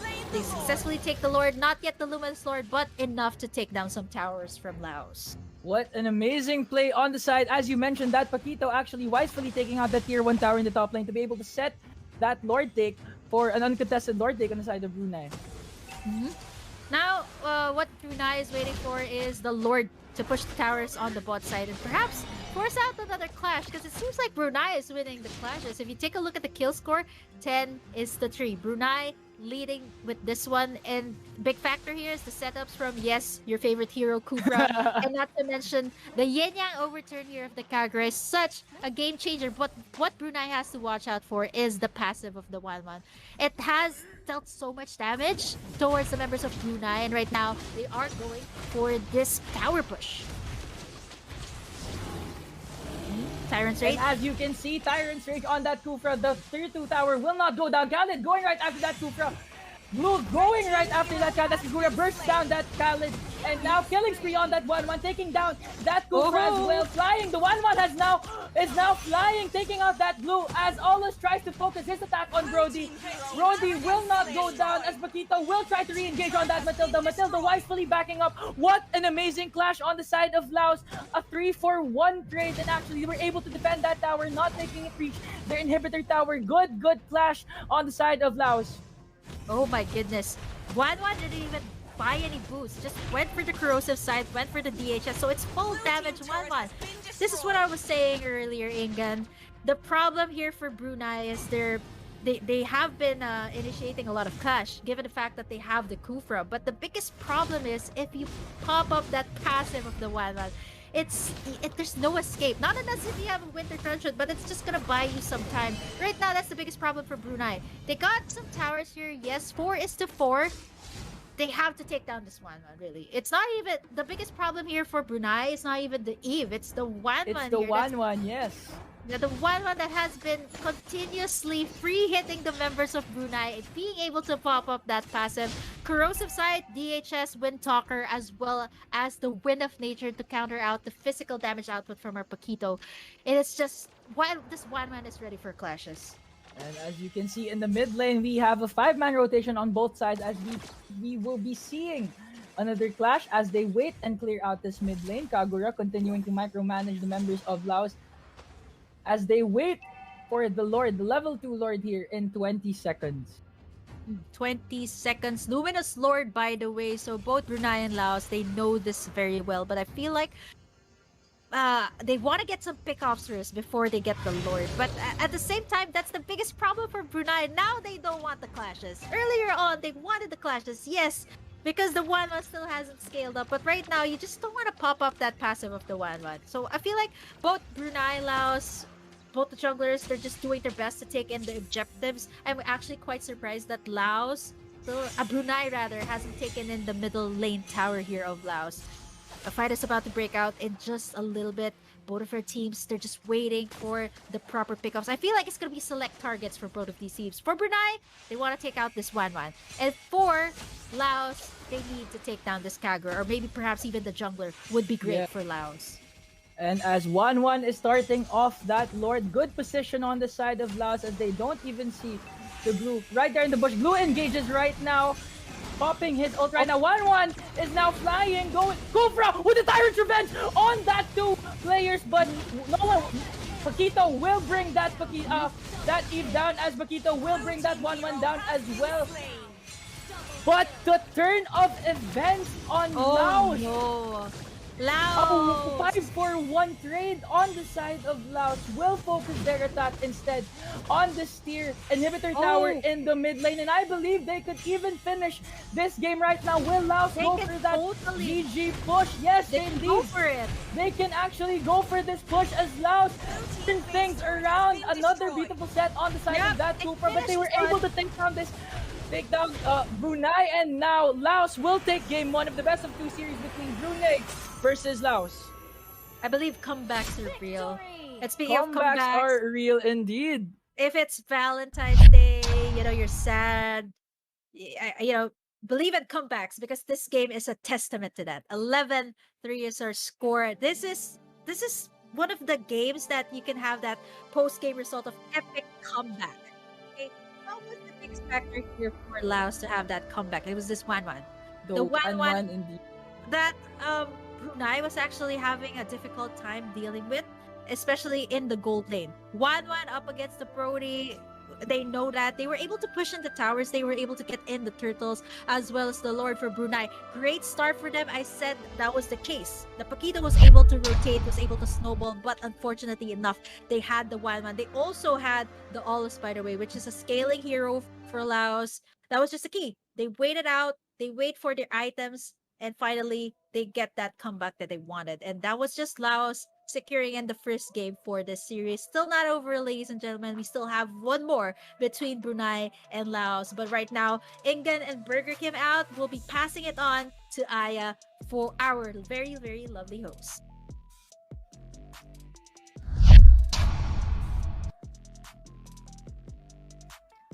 Thank you so much, Ingen and VK, for that awesome casting right there, and for just describing and just telling us the story of that game. So once again, that was game one of the Brunei versus Laos series, and congratulations to Laos for winning that round. But we still have another match for you guys, since this is again best of two. So who would have thought back then that esports would even reach into the mobile games that are trending right now? Right now, it's the mobile games that is dominating the scene, especially in esports industry, and it wildly impacted everybody in the world, especially Southeast Asia. And we're so thankful and grateful to be part of this event for Razer C Invitational 2022. So, are you guys looking to become the next mobile esports star? Maybe some of you here are also aspiring esports players someday, because we ultimately know that it is now a possible profession for all of us. Just turning your passion into profit and just doing what you love.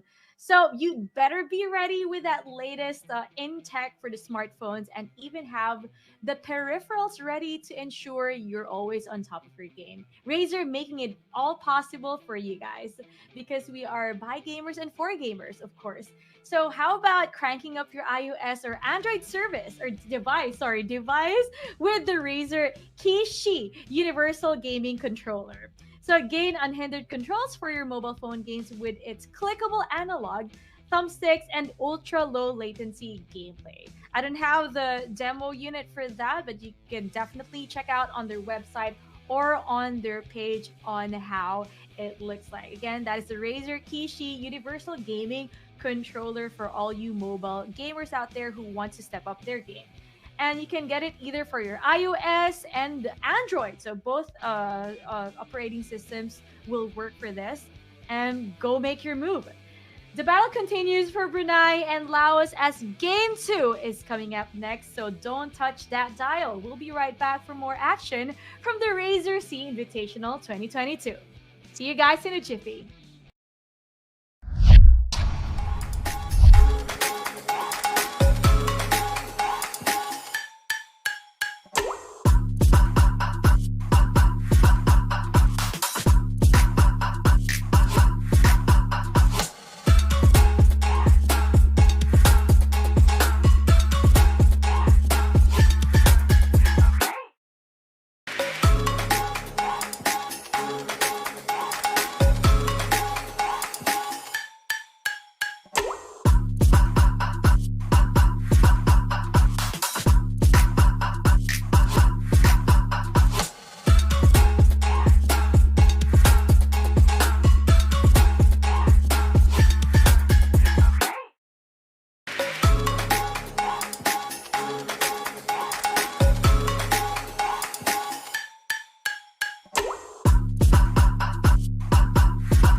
Welcome back to the Razer C Invitational 2022. Once again, I'm your host. My name's Aya Maria, representing Philippines. Time check, it's already 6:11 p.m. and we are still running the show for you. Now we are coming up to match 2, game 2, Brunei versus Laos. Actually, the first one who took the win for the game, the first game was Laos. So congratulations, but let's see if there will be a turn of events for game 2.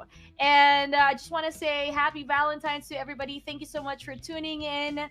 Even though, you know, you're probably out there celebrating with someone or you chose to stay at home, we appreciate you guys being here. And of course, a big shout out to Razer for making this happen. So let's not keep you guys waiting anymore. Let's get to know who will prevail between Brunei or Laos.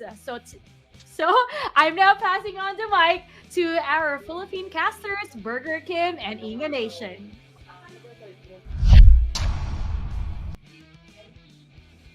All right, thank you so much, Aya, for that wonderful intro. And yes, we are representing the Philippines in the Razer Southeast Asia Invitational. This is the very second game, second series as well, between Brunei and Laos. We've seen how Laos was able to come back from that with a miraculous 1-1 pick for their final pick that actually did wonders for the team. So right now, my biggest question is, will they take out the 1-1? I mean, it's so difficult to deal with. They lost their gold lane. They lost in their gold lane, and they were able to have that comeback. So I feel like it should be either they take the 1-1 or they respect that 1-1. But let's take a look at our drafting phase right now. Laos versus Brunei. And with this being said, Laos is on the blue side, which means they have the first pick advantage. Lots of heroes still open here. I mean, it's a 10 ban system. They can go with the standard Valentina Selena ban, or maybe even Hayabusa. These are the things we've been seeing for the previous games, and I feel like it'll be continuing as we head on to our game number 2. Along with this series starting with the banning phase, we also have a mini series here with VK. VK's 100% prediction streak. Will she be able to predict the bans and the picks once again between Laos and Brunei? I'm so blessed already to be able to make all these predictions, right? I mean, I got some stuff from Razer, which I'll be showing off later on, but let's head on to the banning phase. This is Celion, the glue. Your team is Brunei banning. respecting the glue. Actually, the capabilities of the glue, especially if you put it into the EXP line, super OP right now. Laos, they could still go with the wait, no. They could take the Valentina just in case Brunei doesn't pick it out, or maybe take out the jungler option here. Selena is still open. They can ban that out. Lilia, yeah, standard Your team Laos is bans. banning. It's always the pause for. I'm not surprised if they'll take out the Selena for their third ban. Right now, Brunei, second ban for the game. 1-1. Yeah, but Laos had that last pick earlier, so they could ban out in the in the second phase. So right now, Glue. Thinking of what else they could take out. Perhaps like pause for a plus 5. Usually, Kagura did well for. Kagura and Matilda is still up for grabs right now. Will they ban Kagura or Matilda? I feel like Oh, they actually Matilda's- banned Sicilian. Yeah, Matilda's not so much of a What's your threat for command? me. Your I feel team like is it just gives banning. mobility to the team, but it's not so much of a threat. Not like that Fanny that has been consistently protect banned you. out for 4 Your games. team By the way, is banning. 100% ban rate here in the Razer Invitational Southeast Asia Invitational. It seems to be a meta here, and it's so popular with countries like Laos, Cambodia, and Myanmar, which is something I haven't seen here in the Philippines. Such a treat to watch. Lolita for the final ban here of Laos, which makes sense. They're going for the dives. You don't want a Lolita. Final ban here for Brunei. What's it gonna be? Will they ban? Will they ban Paquito? as support? Paquito? Paquito, Eve, Matilda actually could still be banned out. For me, it's not so much of a threat. They could take it out, or they take out someone like a Paquito. Difficult to deal with in the early game, especially if you give it space to snowball. Deadly for Laos, or rather for Brunei in this case. Alright, so they're taking their sweet time. Tina, take- we Oh, completely your forgot team- about we completely- Valentina. Yeah, but since the Valentina's banned out, Your Selena team is is open. picking. Up for the grabs. Laos immediately takes it. Great choice. Brunei can now answer it out with the Matilda. Matilda Paquito would be good.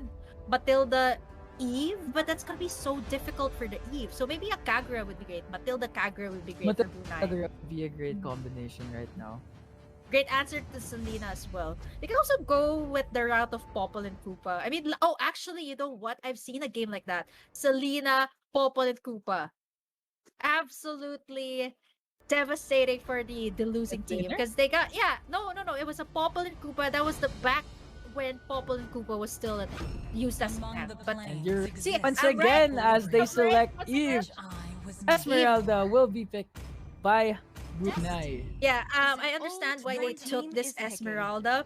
It would be a great answer to the Eve, just in case Laos decides to pick that up. So it's a Mhm. great start for Brunei, a great answer to the Selena that Laos actually picked up. Selena, feel like Selena would be great with a Franco. Selena Franco combo. Selena There's Franco so many combo. possible combos here for Laos. I mean, Selena has been banned out for 3 entire games straight, and right now it's open. Oh, open. So I'm wondering how Brunei will actually deal with the Selena, especially since you're an Eve. You need to position yourself well, but it's great that they got the Esmeralda. But still, Laos, they're gonna take the Olus. It worked very well for them, but they're gonna go in for that additional sustain. Lots of stuns here from Laos. Drop Your team and is Laos picking. and Olos on the side of Laos. Good and interesting picks on the side of Laos. Who will they pick to counteract this Olos and Rafaela? I feel like a Matilda would be great, but in this case, they have the sustain. I'm thinking something along the lines of an Estes, but I feel like Brunei will go for that assassin pick, so maybe not an Estes. I'm thinking something along the lo- lines of They already got Olos, so maybe they won't be taking any more assassins. yeah, maybe like someone like a setter tank perhaps, because they have the Esmeralda. Someone who can set up as well. Give me Kufra! I feel like Kufra is very much possible with the lineup here of Brunei, but Your team yeah, is assassin. Usa. Hayabusa. Still open. I mean, it has been banned. But right now, you know what? Here's the thing. When you have specific target bans or specific bans towards a certain position, like maybe certain bans towards position 4, there are so many heroes that will be opened up right now. Hayabusa for Brunei's pick. Great choice since their mid laner is a bit more on the soft side. Selena, Rafaela, you can totally take these heroes down with the Hayabusa. Yeah, if I were the Hayabusa, I could easily go for the tower dive even if I'm alone Your team when I'm up is against banning. Selena and Rafaela. Yeah, but I'm thinking who can go up against this Esmeralda. Yeah, here, they can go for the standard Your team Reyna's is pick. banning. But Laos, seeing that there's a possibility that Brunei will actually pick up this Matilda, which I mentioned earlier, that would be great with the Eve. It seems like Brunei has a different priority right now. No Matilda, no Lolita, and no Ruby here. So that is very difficult. They could still go for I feel like they could still totally go for the Kufra in this case. Kufra as their tank depends on what they want to go for. It would be great to the composition of Brunei. But final bans here for Brunei, they don't have a gold laner. Your They don't have a team side laner. is A banning. Yuzong. Great ban here for Yuzong. Brunei. So, yeah, Yuzong. Why is it that Brunei banned that out? The Yuzong will be difficult to handle, especially since you have an Your Eve in your team is composition. picking. And Laos banning out that Kufra. I mentioned no. it earlier. It would be great with their composition. They heard me, and that's a lot of pause 5s taken out. What is left here for Brunei to pick up? There's Kufra, Hylos. Hylos. Yeah, Hylos would be great, but there is also that additional sustain for Laos. But I completely agree with you. They could take the high loss as their pause 5, denying that choice from Laos that can, which Laos can actually pick up the high loss to go up against the Esmeralda. But we saw something open once again, which is the 1-1. Hasn't been panned out, and they're taking it. Learning from the lesson of the previous game, so they picked 1-1 themselves. Brunei with a good 1-1 pick. Yeah, this time they're like, you know what? You can't use that 1-1 again. Yeah, I mentioned this earlier. They can either take it or they ban it, and it's smart that they actually took it from Laos since they have a lot of very interesting picks. But that's a lot of magic damage from Laos. I don't agree with this. It's gonna be tricky. Aside there is from that, I feel like an Estes would have been better. Would have been much better for the composition here of Laos. Compared to Eve, yeah. Yeah. Kimi, Uranus, Rafaela, and Asalina. That's 4 heroes. They could still go for an Magic Estes damage. tank though. For the side of Brunei, yeah, they could go for that. But what you want is someone to isolate the members here of Laos. Since they're going for those dives, Selena, Uranus. So you need someone to isolate these heroes, and that would be great if Brunei actually picks up this choke. I feel like I completely agree with this. They go with the choke. Next best option. I mean, there's a lot banned out. Matilda, Kufra, and Lolita for Brunei, totally denying them of pause 5 positions. Great for them since that they have a bit more balanced composition right now as compared to earlier. But Laos is that type of team that, you know what, you give us an opening, we can totally make it work. It's gonna be an all-us jungler, a Kimi this time that's gonna go head to head with this one. I feel like it's much better than the Brody. It was definitely much better than Brody that had a very difficult time in game number 1. But here we are giving you guys a recap. Laos won that very first game. But once again, this is not a best out of 3 series. This is going to be a point system. So every point counts per team for both Brunei and Laos going head to head once again in the second game for this Razer Invitational Southeast Asia. That is sanctioned by the Southeast Asian Games. So you guys get a glimpse of what it's going to be like in the Southeast Asian Games, which is going to be happening this year, by the way. It's going to be happening in Vietnam. So I'm so excited for that, Dengan. And actually, I like this Cho pick. One wave the dragon on that Kimi, and Kimi is no longer in the map. So good pick on the side of Laos right now. And hopefully, we'll see a 1-1 game right now. I hope Laos bounce back from the game as what happened in the first series when Cambodia actually bounced back from Myanmar. So here we are entering the Land of Dawn for the game 2 of a best of 2 series between Laos and Brunei. Yeah, Laos and Brunei for the second time around here in the Razer Invitational Southeast Asia. Once again, thank you so much for having us as casters. We're waiting for the screen to actually go up, but our players are definitely ready. I'm so excited to see the Selena in action. Okay, we haven't seen the Selena. It has been banned out consistently. 100% ban rate here in the competition. So now we will see the Selena, the Abyssal Arrows, and of course, it's paused. So here we are entering the Land of the Dawn.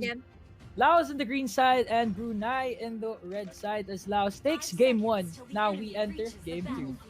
Game 2, let's take a look at the stats, or actually the players head to head.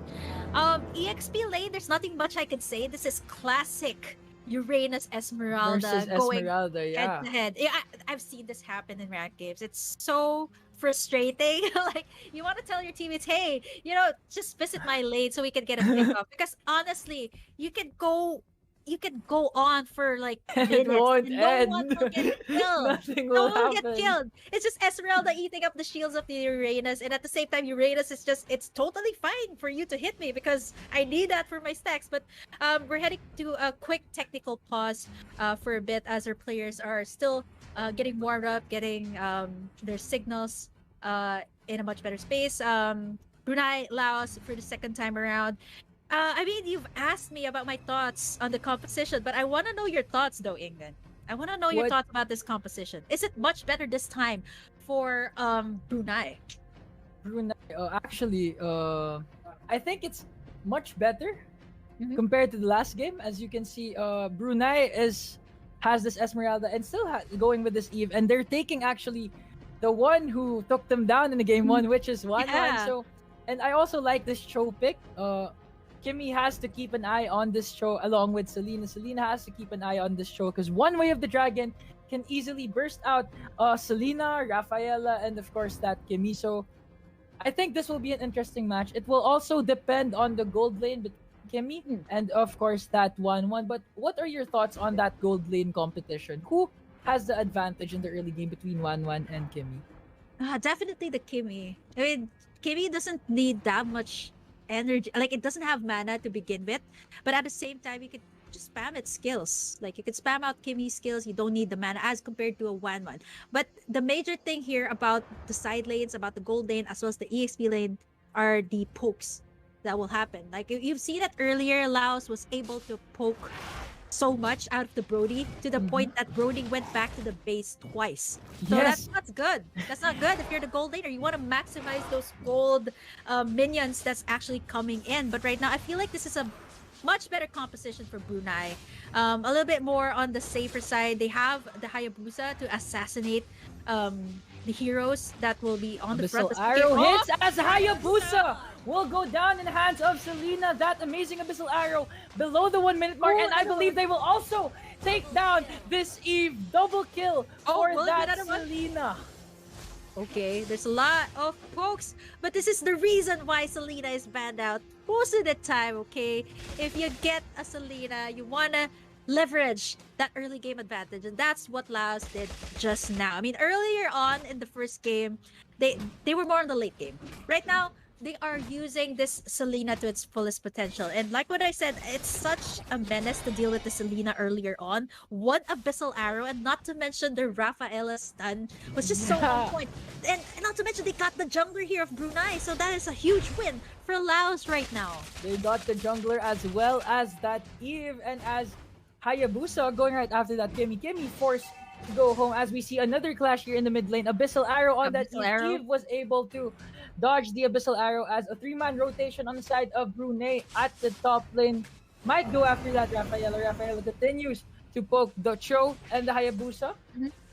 Yep, poking is definitely real. You want to poke as much as far as you want in the early stages of the game, so that the people in your lane will be forced to go back. Right now, the Abyssal Arrow and the stuns are so on point. It's such a treat to watch from Laos, and this is the reason why you take out the Selena. They are 3-4-4 Abyssal Arrow hits. Yep. And going as far as to invading the purple buff here of Brunei, that's going to be a big thing. Abyssal Arrow once again connects. But unfortunately, the Esmeralda's ultimate will not be able to connect there. Fortunately enough, there was no casualties, but the turtle will actually go to the side of Laos. Great start for them once again, and that's a killing spree for our Selena. 3-0, 3 for none.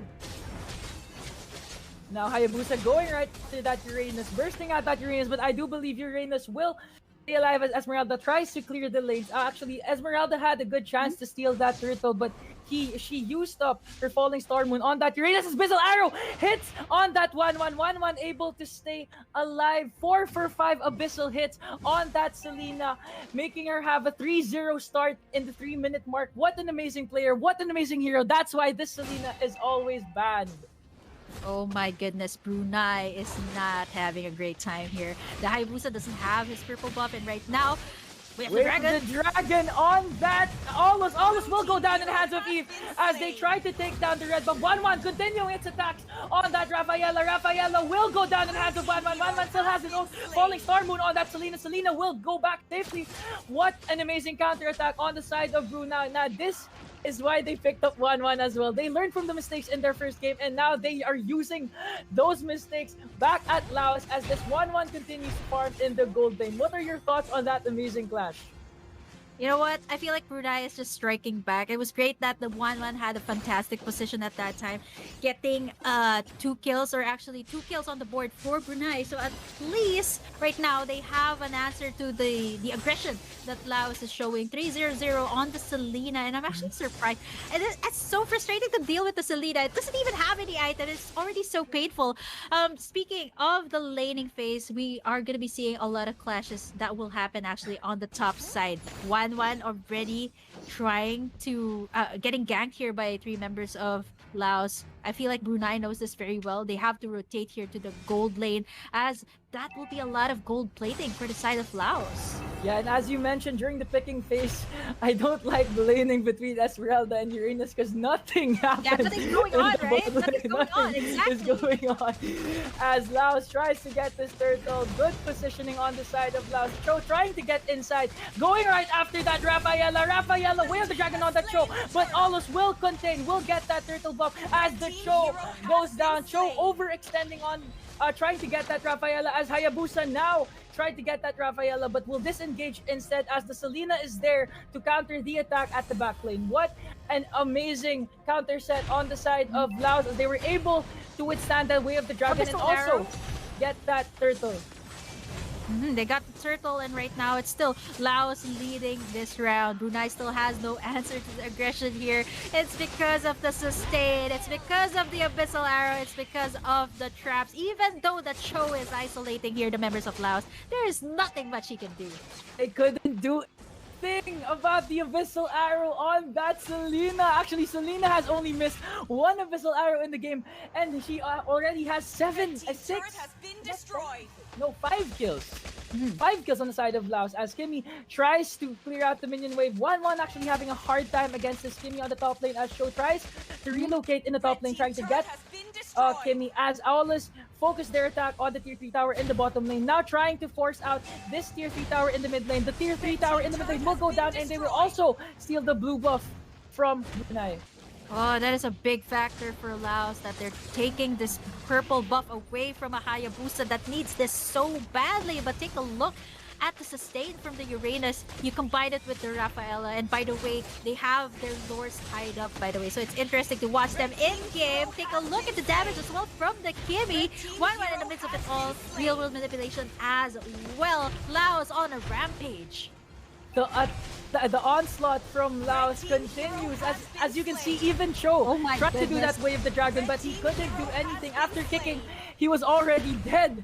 Thanks to that Uranus, that Rafaela, and of course that Selena. Now Kimmy continues to clear out the bot lane as they try to take this, and as they will prepare for this turtle take in the bot lane. Yeah, the biggest thing here is Brunei. They have this Show that wants to isolate, but how can you do that if the members here of Laos are continuously poking at you? Take a look at that. It's not even the Selena that's dishing out the damage. It's actually the Kimmy. The Kimmy. Yep, Falling it's the Star Kimmy. Moon won't connect. Rafaela stunning that Esmeralda. Esmeralda will go down in the hands of that Kimmy. Oh, Rafaela finishing the job against that Esmeralda, as Aulus will take a solo turtle kill here in the bot lane. Abyssal arrow on that Hayabusa. He was able to dodge it, and now Kimmy trying to go after that Eve. Hayabusa experiencing now the gap. The gap he's experiencing right now is so hard to come after, as Laos just continues to dictate the flow, just continue to dictate the rotation. That Selena, that Rafaela, and that Kimmy continuing to move around the map, giving Brunei a hard time. Even Cho couldn't even go for the kick. As you can see, every time Cho enters, he's already burst out by that Kimmy and that Rafaela. Abyssal arrow on that Esmeralda, almost damaging that Esmeralda. Esmeralda will fall down in hands of Aulus as 1-1 as well. Triple kill for Aulus. Another amazing set from the Abyssal Arrow from that Selena. Yep, what's happening here is kind of like an Uber strat from Laos. You have this Uranus just tanking all the damage from Brunei, and what Brunei is missing out is that they can't seem to isolate this Kimmy that is dishing out so much damage. Take a look at the sustain. It's just there. Triple kill for Aulus, and taking a look at her items. 4 items ahead for Laos. 4 items ahead as Laos tries to engage inside the base. The Way of the Dragon did not connect, as Aulus will bring down that 1-1 as well. Esmeralda bringing down that Aulus for 1-for-2 trade on the side of Laos.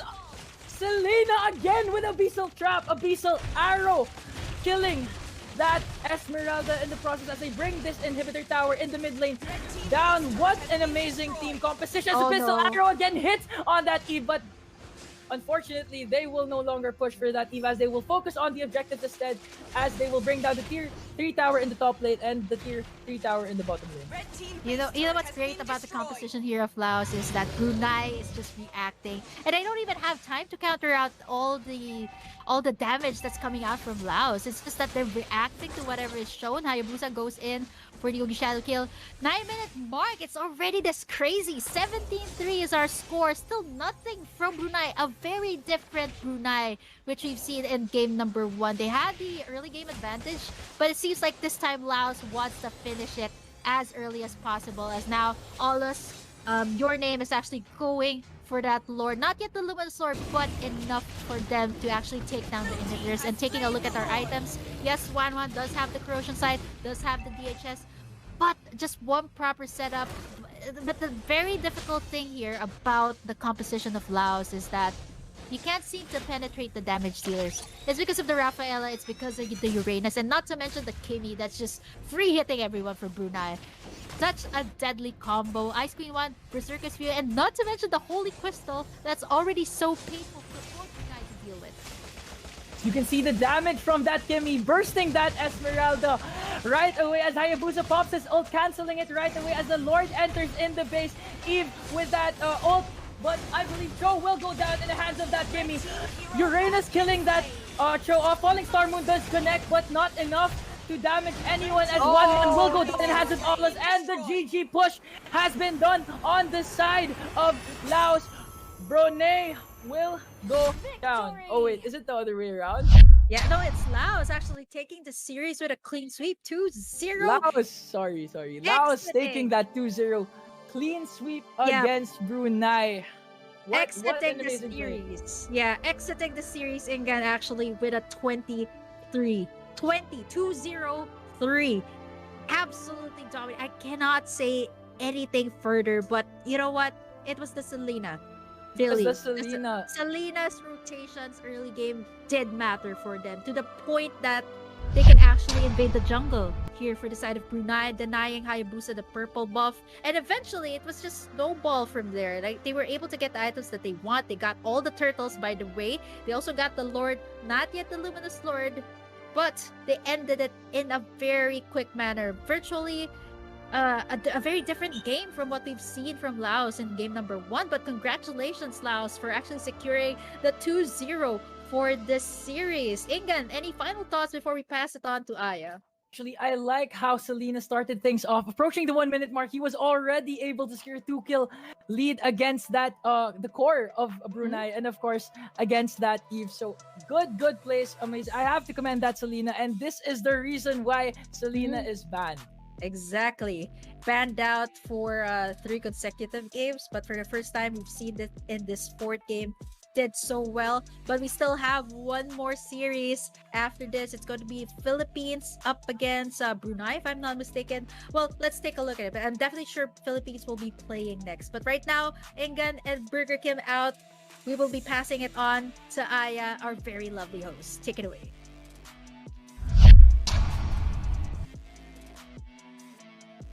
And that's and that wraps up our Brunei versus Laos series. I can hear myself. Sorry, guys.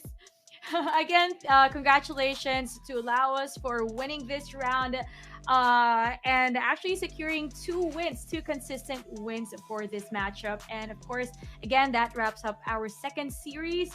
Congratulations, well played. And it's a game like this that makes you wonder how people can perform, or how a team can perform that well into the world of esports. And one of the factors, of course, is communication. We can all say that communication is always the key.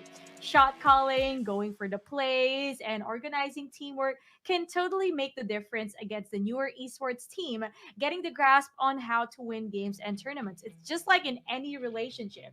And especially this Valentine's, we can also just add that bit in any everything, and communication just makes the world go round. And the sound of esports, of course, unleashed with the Razer Black Shark version 2 Pro. So take esports communication to the next level with its hyperspeed wireless connection, hyper clear mic, and noise cancellation. I think that is like my favorite bit when it comes to the Razer Black Shark version 2, because it is wireless.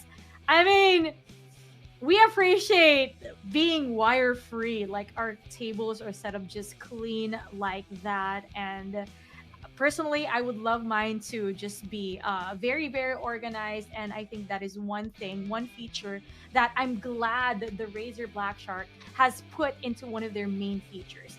So back to the topic, talking about esports communication, this is exactly what you'd want from an esports headset, the Razer Black Shark V2 Pro. And not only we want to listen well, we want to have very, very loud communication coming from our teammates. We would also want to give instruction, give out commands, and that is why it also comes with a very high quality mic for the Razer Black Shark. And with that all said, we are now up for the final series for the day. So as it will be Brunei versus the Philippines. So the esports action continues from the Razer C Invitational 2022. So don't go away, and we'll see you back again in a jiffy.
whatever they want about you, but at the end of the day, ikaw pa rin naman yung nandito. Ikaw yung pinili. At the end of the True. day, hindi mo nabasa yung comment. No? Huwag ka na basahin kasi nakakasira rin sa performance. Oo.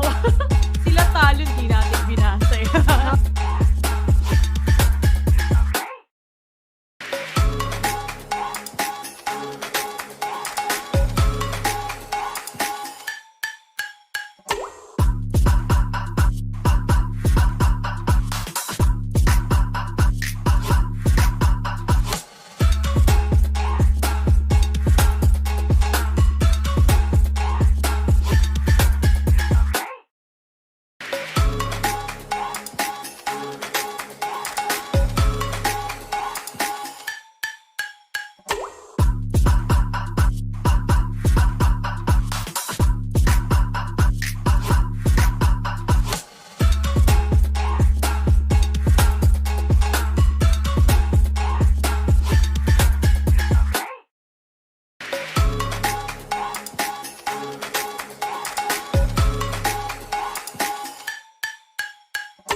And we're back here at the Razer C Invitational 2022. Once again, I'm your host from the Philippines. My name's Aya Ismaria, and it's already 7:34 p.m. And we are down to the final series of today's tournament. And sorry for that to keep you guys waiting. I hope you guys got a good stretch. You grabbed a bite, nakapag-dinner kayo before. Sorry, you had your dinner before you came to watch and view the live stream today. So we're capping off today's matches with the face-off between Brunei and Philippines. Last but not the least, but most probably save the best for last. Our last match, our final series for today, will be as intense as our earlier matches. So we're not gonna keep you guys waiting anymore. Burger Kim and Inga Nation, let's go. Last but not the least, definitely, we saved the best for last. And I'm not saying this because the Philippines is competing, but I'm saying this because I want to cap off this day in a very light note. I'm super excited. The Philippines, Brunei, going head to head once again in this game 3, or rather Series 3 for the Razer Invitational C. Once again, welcome back. My name is Burger Kim. Together with me is Ingen. How are you doing, Ingen? Are you able to get like a quick bite before the game started? Oh, Ingen, you're on mute. Oh, sorry. Actually, He's too I excited. He's too I excited. couldn't get a bite since I was actually really excited to see the Philippines versus Brunei clash here in the Razer Invitational Southeast Asia. One of the top 2 teams here in Southeast Asia. So what are your thoughts? What will the Philippines go with? Who will they ban and who will they pick? This is a team I know very well from the Philippines. They are known to bring out something new all the time. But taking a look at our drafting phase, we see Brunei on the blue side and Philippines on the red side, which means that the Philippines, or sorry, rather Brunei, will actually have the first Your pick team here. is banning. Hayabusa, I feel like Brunei did their very own research on the Philippine team, knowing what to take out. I mean, if you're gonna ban out certain heroes, you have to know who you're going up against. And I think Brunei, they really know the Philippines very well. A classic standard pick coming in from the Philippine team, the Hayabusa. Brunei can take out the standard bans, glue. I'm not surprised if the Selena and Valentina will actually be taken out as well in this first ban stage. You have to take out the Selena. As seen in the last series, Selena was actually the game changer of that clash, actually getting 2 kills Your team in is under a minute. banning. So we can see that Valentina is indeed banned again. 100% ban rate on Yep. that Valentina. And I think we will see a Selena ban, as you mentioned. Yeah, it could be a Selena ban here for Brunei, or sorry, rather, it's the Philippines on the red side. So we could be seeing a Selena ban, not unless they want to give it away. I mean, they don't have the advantage of getting the first pick here. It's going to be Brunei who's going to have that first pick. So Valentina, maybe perhaps take out some junglers here. I mean, Brunei, they are known to use Your team is banning. the Lancelot, even junglers like unconventional junglers like the Aulus, they could take that out as well. But Selena, Valentina, like what I mentioned, is going to be taken out. Selena 75%. As for Valentina, it's 100% for today. This glue, second time around, it's gonna be banned out. Super OP in the EXP lane. So right now, Philippines and Brunei for their very last match. Any thoughts, Ingan? Actually, in the mid lane, there are a lot of open players. We have this Kagura. We have this Matilda. We still have this Eve as they Your go for that team is Fanny ban. banning. A lot of open players here in the mid lane. So this will be an interesting match.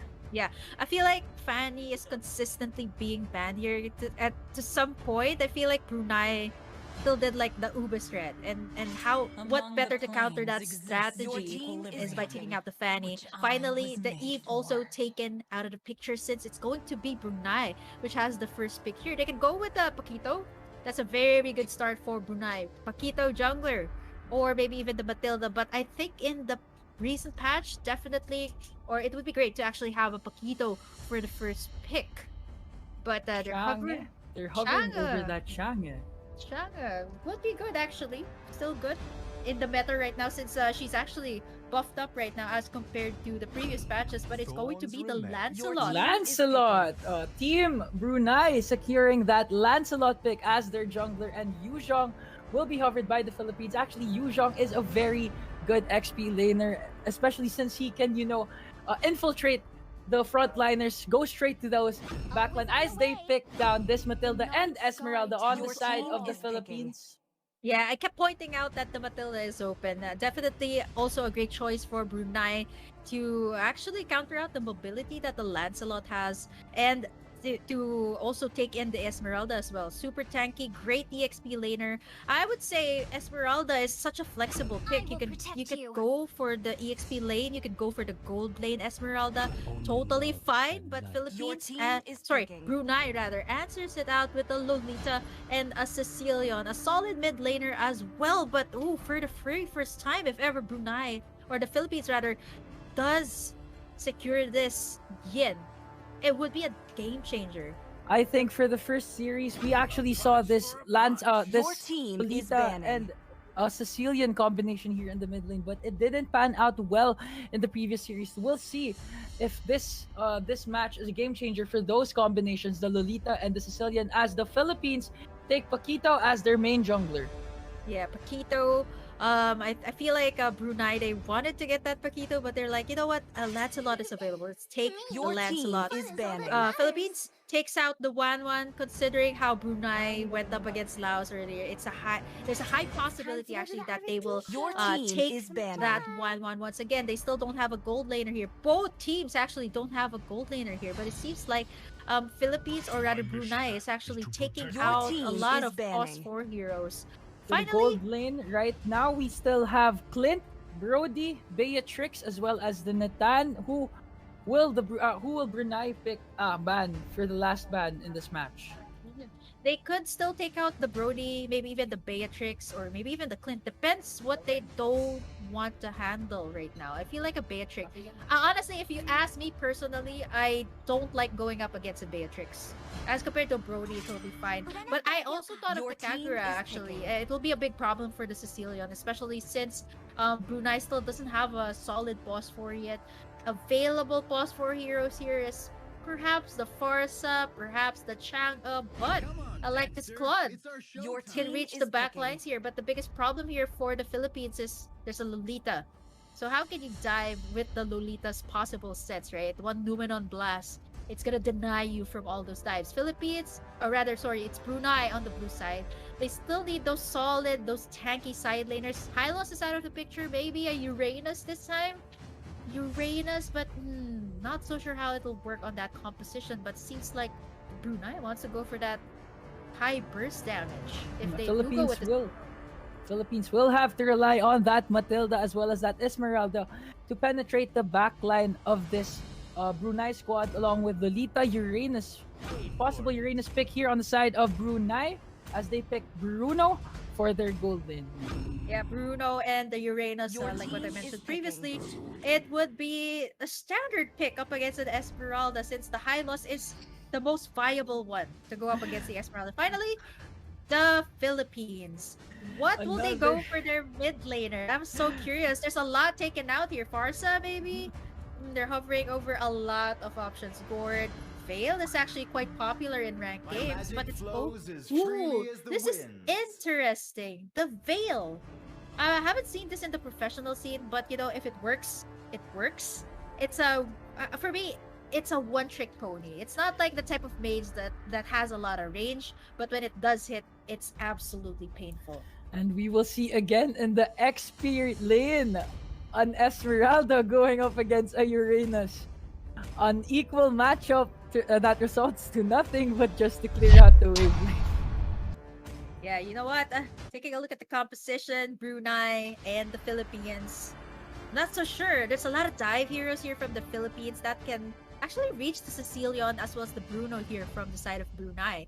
But let's not forget that they do have the Lancelot for the side of Brunei, so it will be easy to pick off those super soft targets from the side of the Philippines, namely the Veil as well as the Claude, especially since if it hasn't had that time to scale up, it would be great for the Lancelot to use that to its advantage. Right now, Brunei and the Philippines, we're heading into the land of dawn. This is the very first game for the third series of the day in the Razer Invitational Southeast Asia. Brunei or the Philippines?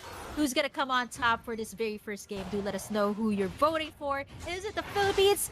Is it Brunei? Make some noise there in the comment section. But early on, very early stages of the game, we are already seeing a lot of pokes from this Matilda. And if this keeps going on, it's the possible kill for the side of the Philippines. Retribution in the nick of time, but the pressure from this Matilda is just so on point. The aggression of that Matilda as well as that Veil, giving Lancelot a hard time in his own jungle under the first minute mark as they continue to clear out this mid lane wave. And I do want to remind you guys that this is a best of 2 series.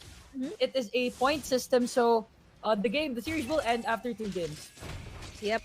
The Philippines seems like Toshi is in huge trouble here, as Dogman is already rotating to the gold side. It seems like a fairly even ball game, but most of the time we see the pressure really on the gold lane. These are the heroes that need time to scale up. At the same time, you know, you want your gold laner to shine. You want your gold laner to be leading at this point. But, you know, Philippines and Brunei, the pokes are there. Still no casualties in this 1 minute mark. It's just, they're just waiting for that 4 minute mark. Power spike, but I pulled that thought I might be speaking too soon as Choco goes in for the retribution play as well as the first blood up against Brunei. Philippines takes this one, but the turtle is up for grabs. No retribution for the side of the Philippines. It's going to be Philippines actually having the better position here since they took out the EXP laner of Brunei. And as you can see, Lancelot was about to try to burst out at Matilda as we have a clash here in the turtle lane. Paquito, Esmeralda going right after that Lancelot. Lancelot continues to back off as Lancelot will go down with the flicker from that Esmeralda. What an amazing anticipation on the side of that Esmeralda to bring down that Lancelot and secure this turtle in the 5 and 3 minute mark of the game. Paginity goes down under the hands of the Philippines. 2-0 as the Philippines takes in the turtle. Additional EXP, additional gold. Whereas Toshi is taking a lot of gold plating here on the bot side. But here comes Kofi just in the nick of time to actually save, or actually, you know what? Toshi, stop taking in all the gold plating here on the bot side. The You have to go back. aggression of that Esmeralda to go right after that Mm-hmm. Lancelot, even expending his flicker to take down that Lancelot was so beneficial for them as Vale tries to take down this Sicilian with a combination on the side of the Philippines as Vale and Matilda tries to burst out that Sicilian in the mid lane. Yep. Philippines already rotating bot side. Dogman pops in those whisks. Our Lolita doll is in big trouble as Toshi actually go in for the dive, but here comes Hanjinity in the nick of time to save these this gold laner and this roamer from the side of Brunei. But I feel like Philippines, they are relentless. They really want to make Toshi shine in this lane. The Philippines continuing to dictate the rotation as Esmeralda goes right after that Uranus. Oh, good plays on the side of Brunei as Lolita was able to actually escape the attack as Sicilian goes right after that. Matilda decides not to engage anymore as Matilda continues to back off. And grabe, the battle in the gold lane between that Claude and that Bruno. Who will win? Paquito going right after that Uranus. Falling Star Moon on that Uranus. Uranus will try to escape as he goes to Paquito. What a rotation on the side of that Esmeralda as well as Paquito. And now they will be able to take down this tier 1 tower on the side. Nope, they won't, but Lancelot trying to clear out the minion waves. What an amazing play on the side of that Paquito and Esmeralda taking down that very bulky Uranus. Yeah, it seems like Brunei is now responding to the aggression of Toshi here on the bot side, as Toshi will need to recall from that, but Choco already purchasing the Olympic sword, so that's an additional damage. One hit delete combo coming in, Agility goes down, and the blue buff still goes to the Philippines. 5-0, no answer from Brunei. 0-5 on the side of the Philippines. Cecilia nowhere to be found in those clashes as they were able to zone out completely these heroes as Paquito goes right after that Lolito. I believe Lolita will go down in the hands of Paquito as they take charge and take position to get this turtle, another free turtle on the side of the Philippines. What an amazing score, what an amazing rotation on that side, on that Paquito. Right, if you take a look at the composition here of the Philippines, they can definitely go for that aggression. They have the Paquito, that's already a given. A Paquito and a Matilda for your roamer, and right now bot side, Kopi is in big trouble right now as the Philippines, they want to secure this bot lane tower, whereas there's a little bit of a switch up here for our roamers, for our EXP laners. It seems like Esmeralda, they want to make this a fast game.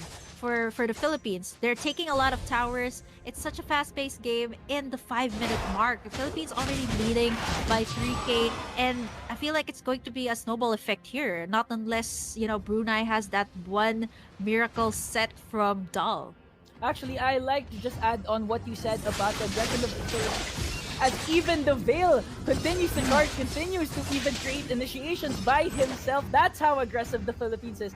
Their mid laner is actually creating plays by himself. Yeah, Veil, or rather in this case, Rage, is on a rampage. Already getting the Genius, already getting the Genius one, already getting the Arcane Boots, but Philippines, they are relentless on taking the objectives. This is what I noticed. They got in a tower right after that kill once again. Mega kill for Choco this time, as the Philippines, they are not backing away from Brunei. Brunei is just really responding. They want to have the Sicilian scale up, and they also have this Bruno for the late game insurance, but it seems like the Philippines is just, yeah, let's go on full aggression. Dogman takes down Kopi as well on the bot side, and that is going to be the Philippines still winning the lanes that they have. The main damage dealer of Brunei will go down in the hands of Matilda alongside that Claude as they try to clear out the minion waves here in the mid lane to set up this turtle. Respawning in how many seconds? 7 seconds, I believe. Philippines getting a good position here in the turtle lane. I believe they will get another turtle as Paquito sees that Lancelot, tries to taunt that Lancelot, and now Lancelot going right after that Paquito. Lolita will go down in the hands of Vale. Another aggression play on the hands of Vale as they try to take down this tier 3 tower on the bot lane, and of course a free Lord once again on the side of Philippines. Yeah, it's kind of funny how Brunei just took out all the cost 4 heroes, but they completely forgot we still have a Veil, Circle Eagle. No casualties there. Bat's Feast as well casted by Kirin, but it's just to zone away the members from the Philippines. Aggression after aggression. Already 2 towers down for the side of Brunei. Still nothing from Brunei. Falling Star Moon on that Lancelot as they try to burst out this Esmeralda, but to no avail. Esmeralda continues to flex herself, continues to flex the sustainability as they will engage here in the blue buff, trying to get that blue buff. Bruno pops his ult as Esmeralda continues to zone out. Paquito going right after that Lolita. Lolita nowhere to go. Falling Star Moon on that Bruno. Bruno will fall on in hands of Matilda as they try to go for that. Cecilia down.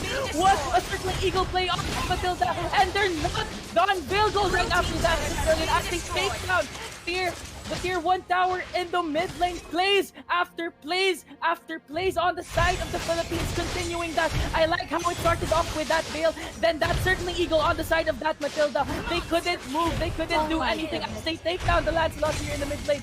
Lolita trying to defend this mid lane, but they will revert their attention here to the buff. They will, I believe, they will get and clear out these jungles and wait for the level 1 Lord. Alright, you know what? This is the Philippines making a statement, alright? They're standing at a 5-0, still nothing from Brunei. They're just like, you know what? Team You turret can has just been ban out our destroyed. heroes, but we will be taking this game. I feel like the Philippines, they're like, whoever dies in this game, you know what? I feel like they have some vengeance. Whoever dies here, it's just... I don't want to say it, okay? I don't want to say it. I don't want to say it either, but 15-0, that's insane! Still nothing from Brunei! on the side of the Philippines, so amazing, controlling the map, controlling the rotation. See, until now, Matilda is there to get position here in the Lord as they try to take down this Lord while clearing out the mid lane. Yeah, the biggest problem here for Brunei is they're having trouble dealing with Kirk's Esmeralda. That's just zoning them out, and at the same time, you don't know when Choco's gonna do those dives. When Choco's gonna do those Paquito combos rather. And right now, 9-minute mark, they got the Lord. I feel like the Philippines, they wanna force out another clash. It's just to their favor right now. Actually, I remember what you said about the Esmeralda flexing and sustainability. As we can see, as we remember in the clash in the top lane, Esmeralda going right after 3 members of Brunei, but to no avail. They couldn't do any damage, any single damage on that Esmeralda. That's why Esmeralda continues to zone out these players. Yep. And you know what? I was actually wondering why the Philippines got so much items in such a short period of time. It's because a lot of them have that Amorous emblem. Take a look at that. That's a lot of ultimates being burned by Brunei just to A lot take down of ultimates, Kirk. yes A indeed. lot of resources to take down Kirk, and that's just saying something about what Brunei Blue wants to team turret happen has here. been Philippines destroyed. taking turret after turret, but look at Choco. Dishing Choco out so creating much damage. plays as they wait for the Lord. Matilda here continuing to zone out this Lolita as they will try to push out this tier 3 tower. Lord will go down in the hands of Brunei. Alright. Veil Yeah. with another kill on that Uranus. This Veil pick was actually a surprise for both of us, but as you can see, they're proving why this Veil still deserves to be in the meta, still deserves to be banned, still deserves to be picked. Now, Veil is flexing everything. yeah, I feel like it's just the positioning here, especially if you're a mage user. Both Cecilion and Veil here, they need to have impeccable positioning when it comes to clashes.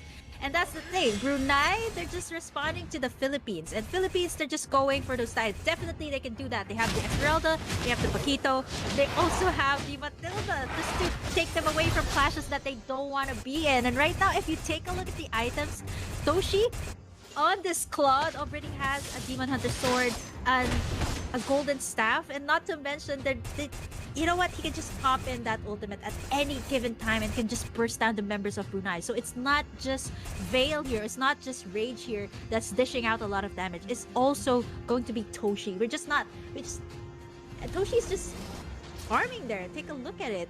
Yeah, and even though Brunei finds somehow a way to extend this game to the late game, they still have to deal with that Claude in the late game. So I don't know how Brunei will come back from this deficit. Yeah, I mean, with the aggression of the Philippines, I feel like, you know, this is just gonna keep going, especially if you have a Paquito that just snowballed just like that, standing at the 7-0-1. You can see how much they want to win this. Choco prioritize that malefic roar, which means he wanted that additional penetration. If you can see, every time he goes in for the combos of the Paquito, it was a sure hit delete for the members of Brunei. It wasn't just fail. It's a lot of burst here from the Philippines. They're making it work so far, and right now in the 12-minute mark, they're going for that Lord. I feel like Brunei will contest this, but it's going to be dangerous if they get wiped out in this I situation. think Brunei has to contest this all or nothing on the side of Brunei as Lalita tries to zone out. Pops up that old bike lot. Not going after that Sicilian. Sicilian will have to back away as Matilda goes right after that Uranus. Uranus and Lolita will go down in the hands of Matilda as Uranus continues to back off. And they, forces of the Philippines, are now here in the minion lane, trying to clear out this minion lane and to be able to bring down tier inhibitor towers from the mid, from the top, and from the bot lane. What an amazing set. What an amazing entrance on that flood. Being able to zone out the Sicilian as Vale will go down. Oh! Bruno will go down in the hands of that falling star moon by Esmeralda, set up by that Veil as the Lord continues to address. I believe they can go here for the GG point. Esmeralda continuing to zone out back Uranus. Lancelot nowhere to go to see her in the backline. Lord goes out, but other inhibitor will go down as well. A 2-for-1 trade, oh no, a 2-for-none trade on the side of the Philippines. Luminum Blast on that one, but Vale does the counter set, going right after Uranus. Lolita will go down as well as that Uranus, and Matilda continues to zone out these players. Sicilian nowhere to go anymore, and they will end this. Game 1 goes to the Philippines in a best-of-2 series against Brunei. Philippines making a statement in their very first game today in the Razer Invitational. That's just a statement. 21-1 up against Brunei. Absolutely no answer from Brunei. I was actually a bit worried because they had the Sicilian, but they made it work. Take a look at our stats. No one died in that entire game. It was just Kirk. It's a given fact that, you know, Kirk, most of the time he does a lot of the zoning, but it was a big factor why the Philippines actually won most of their clashes was Kirk just zoning out the members, and at the same time it was Rage and Toshi just bursting down the members of Brunei, which is quite understandable. You have a Veil that has the knock-up. You also have the Blazing Duet from the Claw that can just completely catch everyone from Brunei off guard. Definitely GGWP, a very dominating game, very dominating first game from the Philippines. I'm looking to see more. We still have one more game, and then let's see how Brunei will respond to this aggression.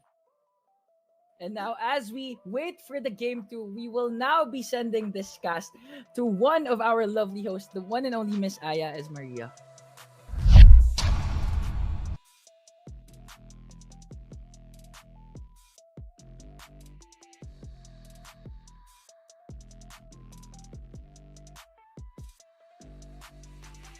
Thank you so much, Ingan Nation and VK, for, as always, giving life and color to our cast for today. And looks like we're off to a really good start as the teams are actually stepping up their game and showing to us what they've got. Again, this is for Razer C Invitational 2022. And congratulations once again to the Philippines for winning this round. If they win their next round, they will be securing the victory for today. But let's see if Brunei can turn things around for the next match. And of course, I hope match 3 doesn't damper the competitiveness that's happening, because we're still gonna have a lot of highlights and jam-packed action, and it will be definitely the talk of the tournament. So you'd best keep your eyes peeled and stay tuned, guys. Don't go anywhere, because we still have our game 2 for the final series of the day. So with that said, guys, you know those moments in esports when those highlights and game-changing plays excite the community. Everything's just hype up. Your team is winning. You're just listening to all of the hype and the energy from the casters and what's happening with the game. And you just want to be immersed in it and just have that first-hand experience. And for moments like that, sound is key for that kind of immersion in the game. So light up your immersion with Razer Hammerhead True Wireless with 16.8 million colors by Razer Chroma RGB. Yes, it's also RGB, and it also has active noise cancellation and low latency gaming mode. You can always immerse yourself to the best esports experience that you deserve, be it you're just watching tournaments or being part of the game itself, being the player playing the game. So to wrap up today's games, so we can head on over to the game 2. We'll be going on a short break as we get ready for the final game of today in our Razer C Invitational 2022. Kita-kits ulit tayo. See you back in a jiffy.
the last game today for our final series for the Razer C Invitational 2022. Thank you so much for sticking it out with us, guys, until the end of the program. I'm your host. My name's Aya Maria, and it's still early to keep that hype from dying. So keep the energy up because we have one more game for you. So will Philippines take the win for the final series, or will Brunei turn things around and secure a victory for themselves?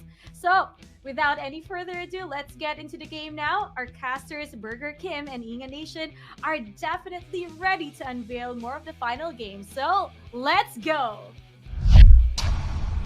Thank you so much, Aya Maria. I love it. It rhymes. Her name rhymes. Yeah. Aya Maria. It sounds so nice. Maria.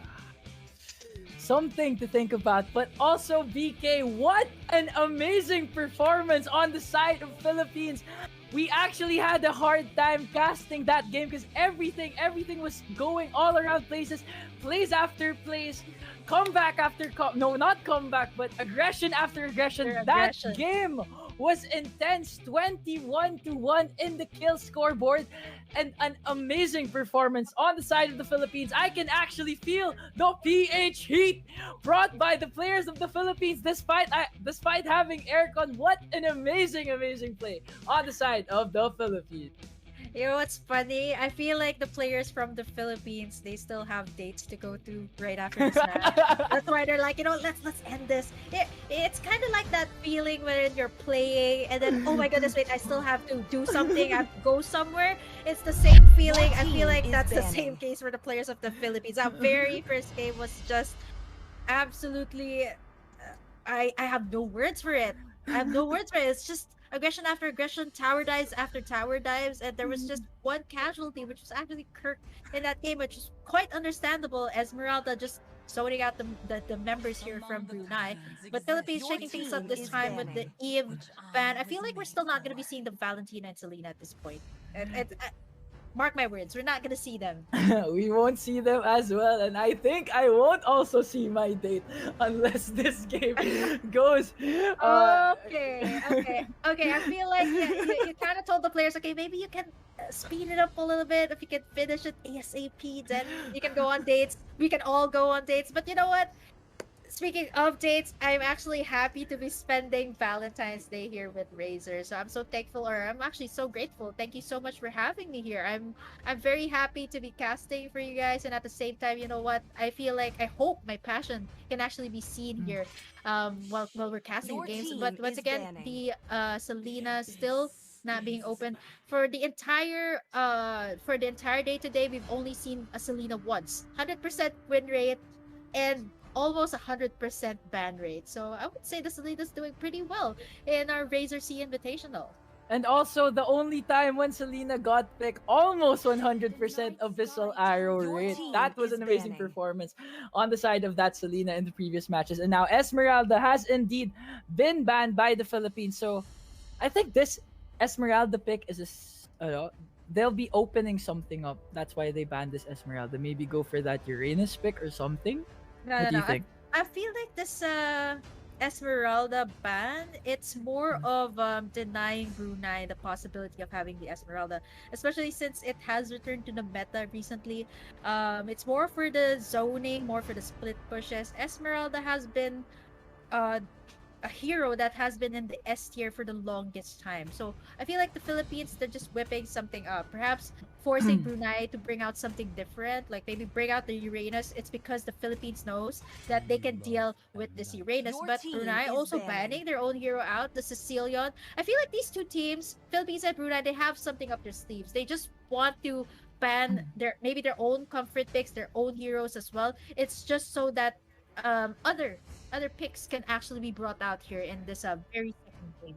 Actually, right here in the mid lane, we still have Valentina and of course that Matilla, as long as with Kagura up for grabs. As Valentina has now been banned, it will never be opened, as you mentioned. Yep, never be open for this. And well, for today, we'll be seeing if that will be opened actually for tomorrow, or the other dates of our MLBB tournaments. But right now, we are talking about game number 3 here for the Razer Sea Invitational between Philippines and Brunei. Philippines, just to give you guys a recap, if you just tuned in to our live stream, it was Philippines that ended that first game in a very dominating fashion, 21-1 up against Brunei. Now, final bans for Brunei, perhaps take out the Matilda, perhaps maybe even take out the Paquito here, which is it seems to be our favorite pick. I mean, it's the Philippine icon. I mean, it's based Philippine off, icon. yeah, right? It's based off it's based off Pac-Man. So Manny Pacquiao. And as Clue was banned here, I believe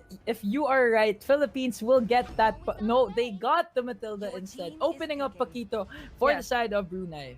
Brunei can definitely steal away that Paquito. It seems to be a very popular choice for the Philippines, not unless they want to go for something different. So I feel like Brunei can go for maybe, I'm thinking, I'm actually curious why I haven't seen the Edith here. I mean, it's so viable in the meta right now. Yes, Brunei, I agree with you guys completely. Take that Paquito away from the Philippines. Take that it away Coco. from the Philippines.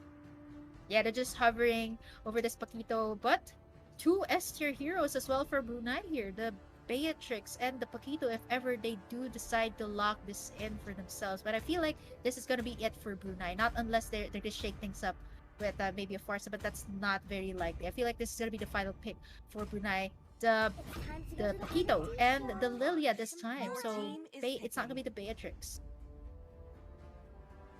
Alright, so for the Philippines, Lilia, Cecilia is also out of the picture. Kagura would be great, actually. Actually, Kagura the would be Lancelot is still up for grabs. One of the most used assassins alongside Hayabusa. Hayabusa's not banned right now. I'm actually surprised. Hayabusa has been banned multiple times in the previous series, but now, as they will take Edith, you just mentioned Edith. It's totally viable right now. I mean, up Are against you the talking to all the players, BK? I'm Every not time you talking single to the out a hero, players. it's suddenly banned or suddenly picked. Every single time. Okay, BK. here's the thing. I'm not so sure if they're listening to the live stream, but if ever you guys are listening to the live stream, well, thank you so much for taking in my suggestion. But you know what? Going back to why Edith is very viable, Paquito needs to dive. Edith has that similar setup as the Jawhead, the onwards, or the second skill of the Edith that can actually toss you to the other side. Kind of like the ejector of the Jawhead, similar effect, just a shorter range for the Edith. But Clint and classic Clint Beatrix in the gold lane. This is going to be standard. I mean, if you pick the Clint, it's going to be the Beatrix. Not unless it's banned out, but I think this is going to be a sure pick for Brunei. It's going to be the Beatrix. I personally feel like I just have troubles dealing with the Beatrix when it comes to the gold lane. The range, the toolkit it has is just superior right now in the meta. I mean, it has been nerfed, but they made Beatrix scale up even further in the late game. So I'm not so sure if that's actually a nerf or an adjust. But again, final bans here for the Philippines and Brunei. For Brunei, this is still my biggest question. Is this Paquito gonna be in the jungle or is it Jungle? gonna be the EXP lane? Because it's such a flex pick. Paquito, that's why you prioritize the Paquito. It can be the jungler, it can be an EXP laner, and in some cases we actually see a Paquito tank. Okay, we've seen a Paquito tank in some games, but right now I feel like they're just gonna toy with the fact that it's going to be either in the EXP lane or the jungler role, but it's just going to be the Philippines team is picking their banning. junglers. That's why they're saving their jungler for their last pick, because they also want to know where this Paquito is gonna go. And right now, there's still no clear idea whether Brunei is gonna put this in the jungler role or in the EXP role. But right now, it's very clear for the Philippines that this Edith is going to the EXP lane. Definitely, because they have a Matilda. Not unless they make this Matilda a mage Matilda or a pause for Matilda. And Phobius will be Your banned team on the is end of banning. Philippines. As you mentioned, let me ask you, if you're Brunei and you see the current composition of the Philippines lineup, what position would you target? Will it be the core or will it be... Perhaps Choco's heroes, perhaps definitely the jungler roles. I mean, they already took out the Lancelot. I'm not surprised if they'll take out maybe the Hayabusa or even the Benedetta in this case, which is very likely that the Philippines might actually take the Benedetta since they banned out the Phobius. But So- on the other hand, I think someone in the assassin role is still up for grabs, and I believe Ling? her name is Fanny. Will someone pick up this Fanny, or will this Fanny get banned? Yeah, I mean, I feel like if ever the Fanny does come up, Yeah, Ling. I just Your mentioned Ling, team and it's is incredible. Again! Yeah, they should. Well, you know what? I'm really enjoying this. I'm really enjoying my predictions. They have been so on point so far. But knowing the Philippines, our meta is more on the assassin jungler type of role. So I feel Your like team is it's good. It's a picking. good call for Brunei to take out those two assassins, the Lancelot as well as the Ling, leaving Hayabusa Busa actually open. the Yeah. only jungler role available here for the Philippines, but I'm not so sure if it will work as well. I mean, yeah, you're going up against a Paquito, you're going up against a Lilia, so I'm not so sure if the Paquito would be the option here for the Philippines. So that's my biggest question. That's a lot of junglers taken out. Finally, for Brunei, they do get the advantage of getting the first pick in the second drafting phase. So they still lack a solid tank here. So maybe Yeah, and some until now, we still don't know if this Paquito will be in the XP lane or the exactly, jungler. And exactly, as we recall in the last game, I don't think Barretts would also be a good option as a jungler yeah. as the experience with Lilia. And as they pick up Your team this is high picking. loss, we will now find out who will the Philippines pick as their jungler. Will it be a Hayabusa? Will it Oh, be a Benedetta? Will it be a maybe. Fanny? Or what else? Oh, this Kimmy would be totally great up against the Hylos and the Paquito. I feel like this is gonna be the jungler for the side of the Philippines. I completely forgot about the Kimmy. We've seen it earlier. Brunei has used this as their gold laner, but now I feel like the Philippines, they wanna use this Kimmy, a double it's a glass cannon composition. If ever they do decide to get the Kimmy, that's a Clint double marksman setup, Clint and a Kimmy. If ever they do decide to go for that, but I feel like a Barretts will be very difficult. Barretts is a great answer to the Paquito, but I'm not so sure how well it would do. Especially since there's a Lilia, Lilia in the yeah. picture, it's going to be hard for this Barretts. But We yeah, will just gonna go see. for it.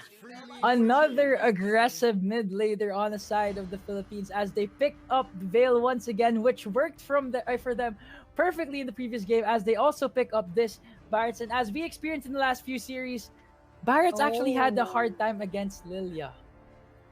Yeah, definitely. The bombs, there's the slows, and there's not to mention there's also the stuns coming in from the Lilia's bombs. The stuns also coming in for the Hylos. And if Brunei does get this Estes, it's going to be a pain in the neck for the Philippines to actually deal or dish out damage here for their side. But it's going to be Rookie. Rafaela. Rafaela would be good. Additional movement speeds. It's a given that they already have in Hylos. I feel like Rafaela would be good also with their composition. So it confirms the fact that this is a Paquito jungler. Paquito jungler with that Rafaela support or no, Rafaela. Or not unless it's a plus Hylos 5. jungler. Actually, it's a very viable option as well. But looking at the composition here, it is going to be the Hylos EXP lane, and we have the EXP lane on the Paquito Hylos, yeah. jungler for the side of Brunei. I still kind of understand why the Philippines got the Barretts. It's a great answer to the Paquito jungler. So even out ball game, the only problem here that Choco has for this Barretts is how to deal with the damage the coming Lilia. from the Lilia. Yes. Exactly. And as we enter the land of the dawn, any final thoughts on this game? Still, I feel like the Philippines, it's a different gameplay. Definitely a different gameplay. Yes, they have the heroes that they had in the first game. You have the Veil and you have the Matilda, but this is gonna be very different since there's an Edith in the picture. So I'm gonna be seeing a lot of injectors, a lot of initiations as well for the Philippines. But let's not forget the fact that Brunei does have the sustain with this Rafaela, does have the mobility with this Rafaela as well. So it's just gonna be a matter of execution here for these two teams. Even as we enter the laning phase, we see an early poking here on the side of Matilda, poking that Lilia and that Rafaela along with that Veil. And taking a look at our matchups when it comes to the lane, I feel like this is gonna be the first time actually I'm seeing an Edith going up against a Against Hylos. Hylos, yeah, I agree. Yep. But definitely Edith up against a Hylos that has the Ring of Order this early on. It's gonna be an even ball game. But you know what? In terms of the gold lane, you have the Clint and the Beatrix. It's just a matter of pokes, okay? Who can poke harder? Who can actually send the hero back to the base as fast as possible? They're gonna be winning that trade. Yep, It seems like Brunei is winning this gold lane trade, actually, with the help of this Rafaela. With the help of the Rafaela, yeah. Yep. And as we can see here early on, Barrett's still farming in the mid lane as Rafaela continues to support that Beatrix, their main damage dealer, as a 3-man rotation will be seen here on the side of the Philippines as Rafaela will escape. Good escape on the side of that Rafaela as Paquito still continues to go right after that buff. Matilda trying to get to that Rafaela. Paquito still focusing on that buff. Will Paquito engage in the bot lane as Lilian now engages with Matilda. Matilda going right after that. What an amazing clash. I am lost for words. Everything's just happening so fast as Paquito still tries to go right after that Barret's disengages, and wow. Both teams are now being so disciplined. Brunei really learning from the past mistakes on that first game, trying to have patience and discipline when clashing against the Philippines. Wow, I think this will be a long game. Yeah, nice save there by Choco. It was actually supposed to be Dokpin who would have been the first casualty here for the Philippines, but right now, after that reset, I feel like it's going to be Brunei taking in this turtle. A slight delay for the Philippines. Glorious pathway here for our high loss as the entire team of Brunei is here, and this is what you get if you have a Paquito. You can go on for the full aggression. Fortunately enough, there is no casualties here for the Philippines. A little bit more of a sustain this time for Brunei. The aggression coming from that high loss Paquito and Rafaela. Such a deadly combination, and as you mentioned, this is what you would expect if you have that Paquito core. Brunei, despite losing the first game, still not afraid to initiate those clashes early on as we approach the 3-minute mark. 3-minute mark and still no casualties here. And if we take a look at their items, it seems like we still can't see what they're building at this point. I mean, I have an initial idea what the players are building, but definitely it's not gonna look good here for Kirk. Here comes the onwards. Here comes the stunts from our Hylos. But look at the sustain and the damage output. But the first blood goes to Brunei this time. But actually, despite that Edith dying, it bought so much time on the side of the Philippines as they try to engage here in the blue buff. Barrett's continuing to clear out the jungle from Brunei as he was able to not let this Paquito get his blue buff. Still actually trying to micromanage that Paquito. You know what? I feel like Choco is going to act as a semi-tank here. I mean, the only tanky hero here is... Matilda, already with the tanky items. But it's going to be Choco and Kirk here. That's going to be the tanky ones for the Philippines. So you're going to expect a lot of initiations coming in from Kirk as well as Choco. Here comes Hagility with the wombo combos from our Paquito. But unfortunately, it is going to be a Barretts here up against. It's not going to be easy to take down as Brunei on the full aggression here on the bot side for the gold lane. And as Brunei gets good position here in the turtle lane. They start off this turtle lane. Only Clint and Matilda here present on the side of the Philippines as they continue to burst down this lord. Who will get this turtle? I believe it will fall in the hands of Paquito as Paquito still tries to go for that Matilda. Matilda doesn't care. He believes he will... circling eagle on that Paquito to no avail. Vale going right after that Rafaela as Rafaela goes down. Matilda will go down in hand. No! You're popping that ult. Matilda was able to escape as Choco goes right after that Paquito, finishing off by Vale. What a good counter clash on the side of the Philippines despite Brunei getting that turtle. Philippines was able to respawn quickly, getting double kills. So I think it was still worth it on the side of the Philippines as they maintained a 2-point gold lead here in the 5-minute mark. I really have to commend the position here of Rage. It's so on point. You see how he was kiting the members of Brunei, getting that double kill, also securing in that genius wand as well. Glorious pathway here on the top side as the Philippines is still winning that trade. Right now, they have the answer to the first blood here of Brunei. Choco going to deny Hagility from that purple buff as they continue to push forward. And it seems like Philippines, they will be rotating to the top side as our Hylos or Yum is actually pushing forward here. At the 5-minute mark, we are already seeing a certain Ube strategy on the side of the Philippines as 4 players rotate all together as they try to push this tier 1 tower in the top lane. Yep, seems like a switch up here from the Philippines and Brunei when it comes to the lanes. As you can see, it's already Kirk on the bot side clearing out the waves, but he will have to deal with Yum as well as, sorry, it's Kyrian rather, and Doll here on the bot side. Stunts are already here, but this is Kirk. This is an Edith that you're talking about. It's not gonna be easy to burst this hero down. The sustainability of that Edith by Kirk actually still even standing, taunting the side of Brunei as Matilda goes right after that Lilia and that Hylos. Hylos nowhere to go but out, and yeah, that Edith, I couldn't get over the fact that Edith stood in front of the Matilda, of that Beatrix, and of course that Rafaela. The sustainability of their XP laner is impeccable. Yep, if you take a look at the items that Kirk actually secured, it was the dominant side, but here comes the glorious pathway flicker out as well for Yum, just to escape Choco and Dogman. Right now, the lanes are looking really good for the Philippines. This is slightly slower, or a slower paced game than what we've seen in game number 1, which was an absolute domination, by the way. Right now, it's slightly slower, but still the Philippines, very calculated moves coming in from them. From the first 5 minutes, that glorious pathway was used to initiate, but now used to escape as Edith tries to bring down that Beatrix. Beatrix will fall down in the hands of that Edith. Barrett's continuing his attack on that Hylos. Hylos will be stunned by that Edith. Paquito going right after the backline. Vale will take down that Lilia as Rafaela and Hylos continues to back off. Clint finishing that Paquito off. What a 3-for-none trade on the side of the Philippines as they take down the tier 1 tower in the mid lane. The key word for the Philippines in this game number 2 is slowly but surely.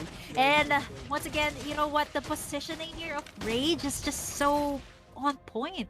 Like every time there's a clash, you won't notice Rage, okay? You won't notice Rage, but he's just kiting the members of Brunei. That's why the Philippines are they're able to get the kills that they want, taking down a GZ in the process as well as Kopi. I also have to commend the positioning here of Kirk, but I'll be speaking too soon. Dogman is able to escape those ultimates popped in by Brunei.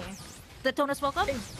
Daytona's welcome on that Beatrix. Good initiation on the side of that Matilda with a circling eagle as they bring down the tier 2 tower in the bottom lane. Hylos continues going out that Barret.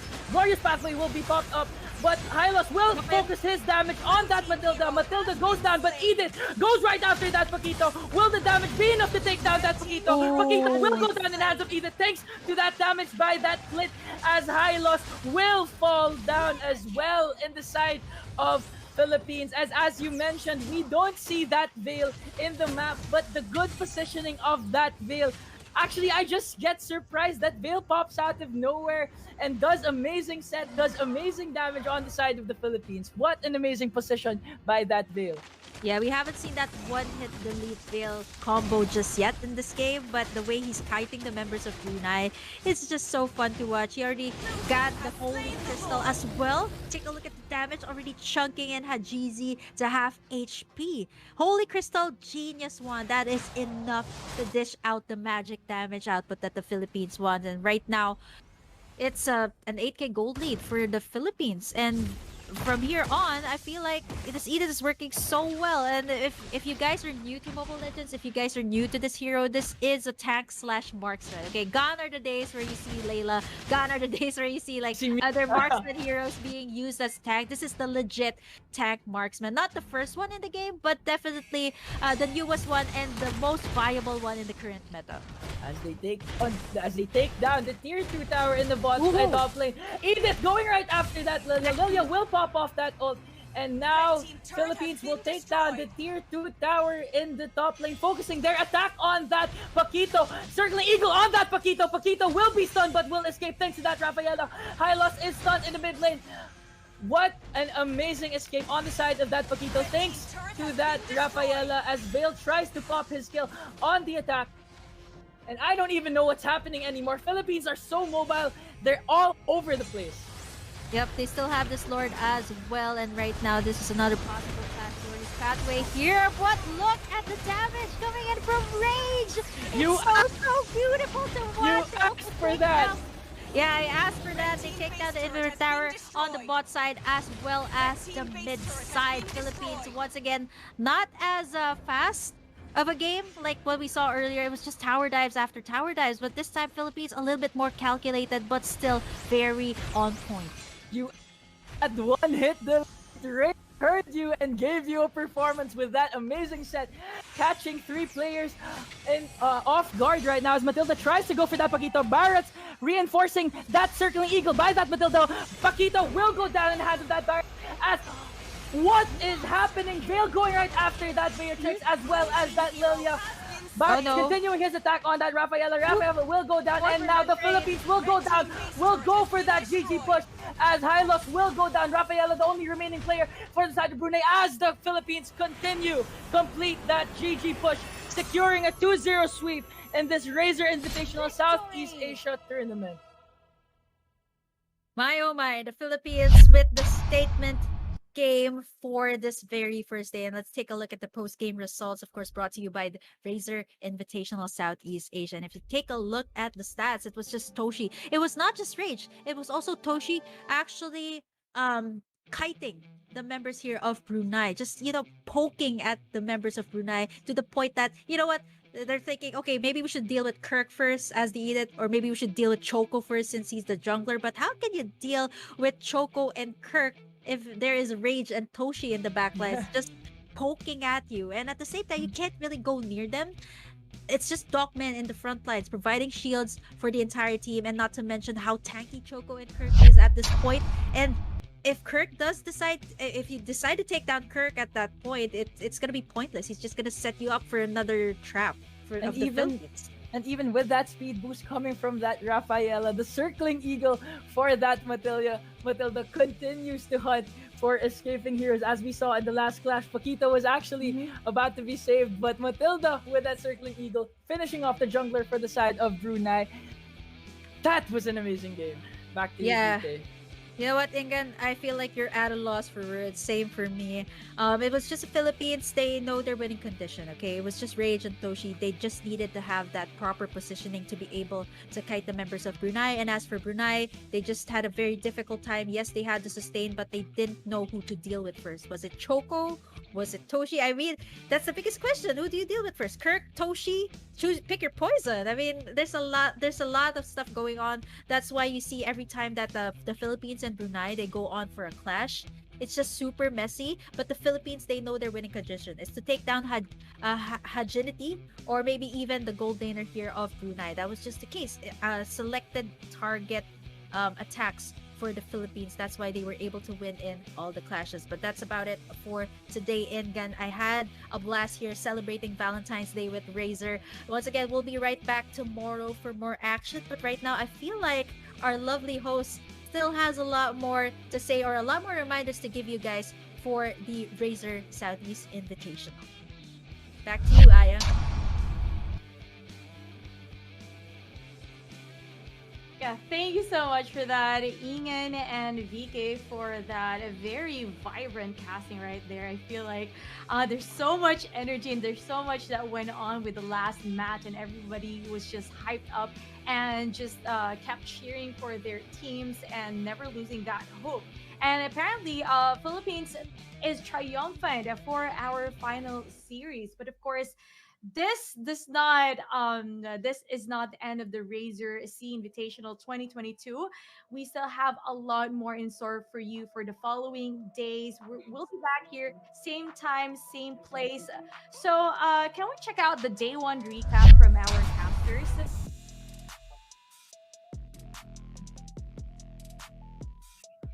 All right, so as for all right. So what happened for day one? Can you guys give us a summary of everything, especially for those who just came in and who just want to get in the loop of what went on or what went down for day one of the C Razer Invitational? Well, it was a clean sweep from the Philippines. It's a 2-0. Well, that's the latest update from our games. And taking a look back at what happened earlier on, we had also Brunei and Laos. A lot of comebacks for today between Brunei and Laos. Quite an upset for them.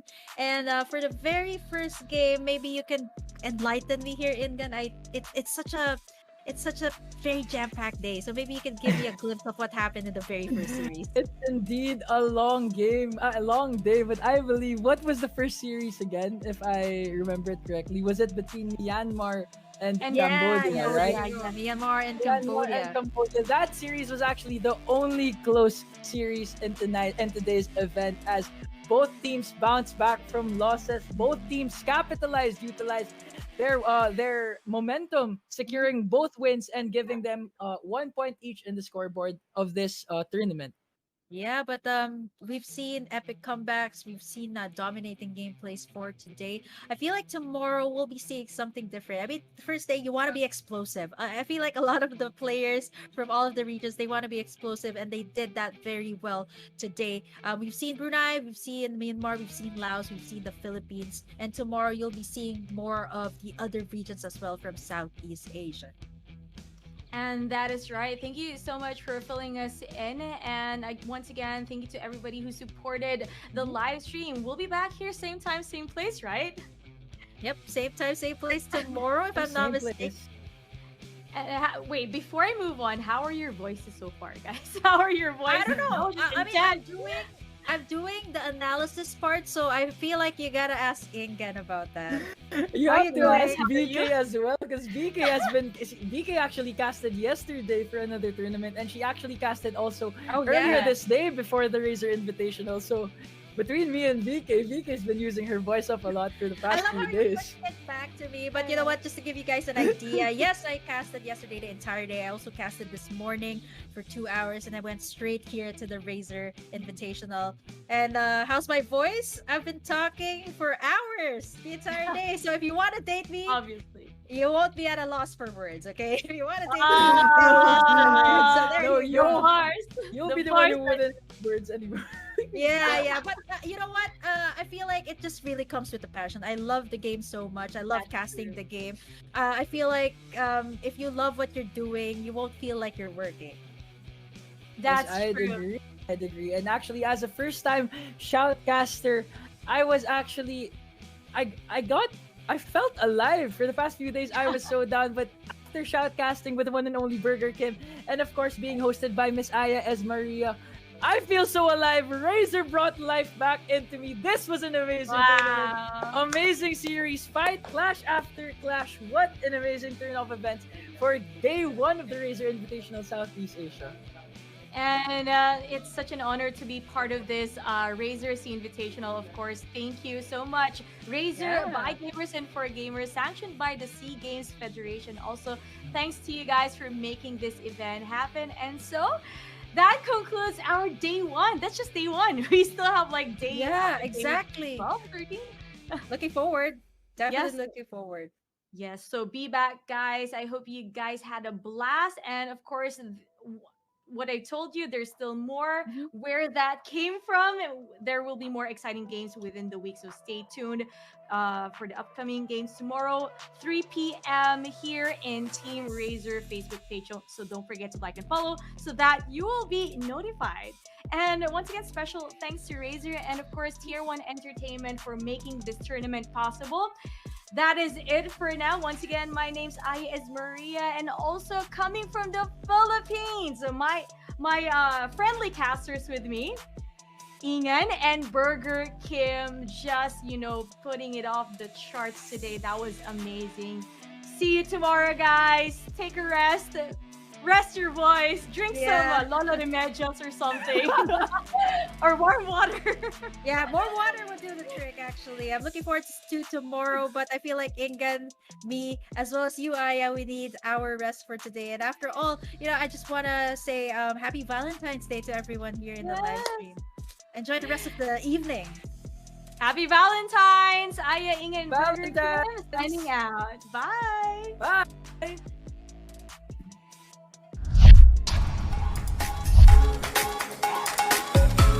Oh my god, they all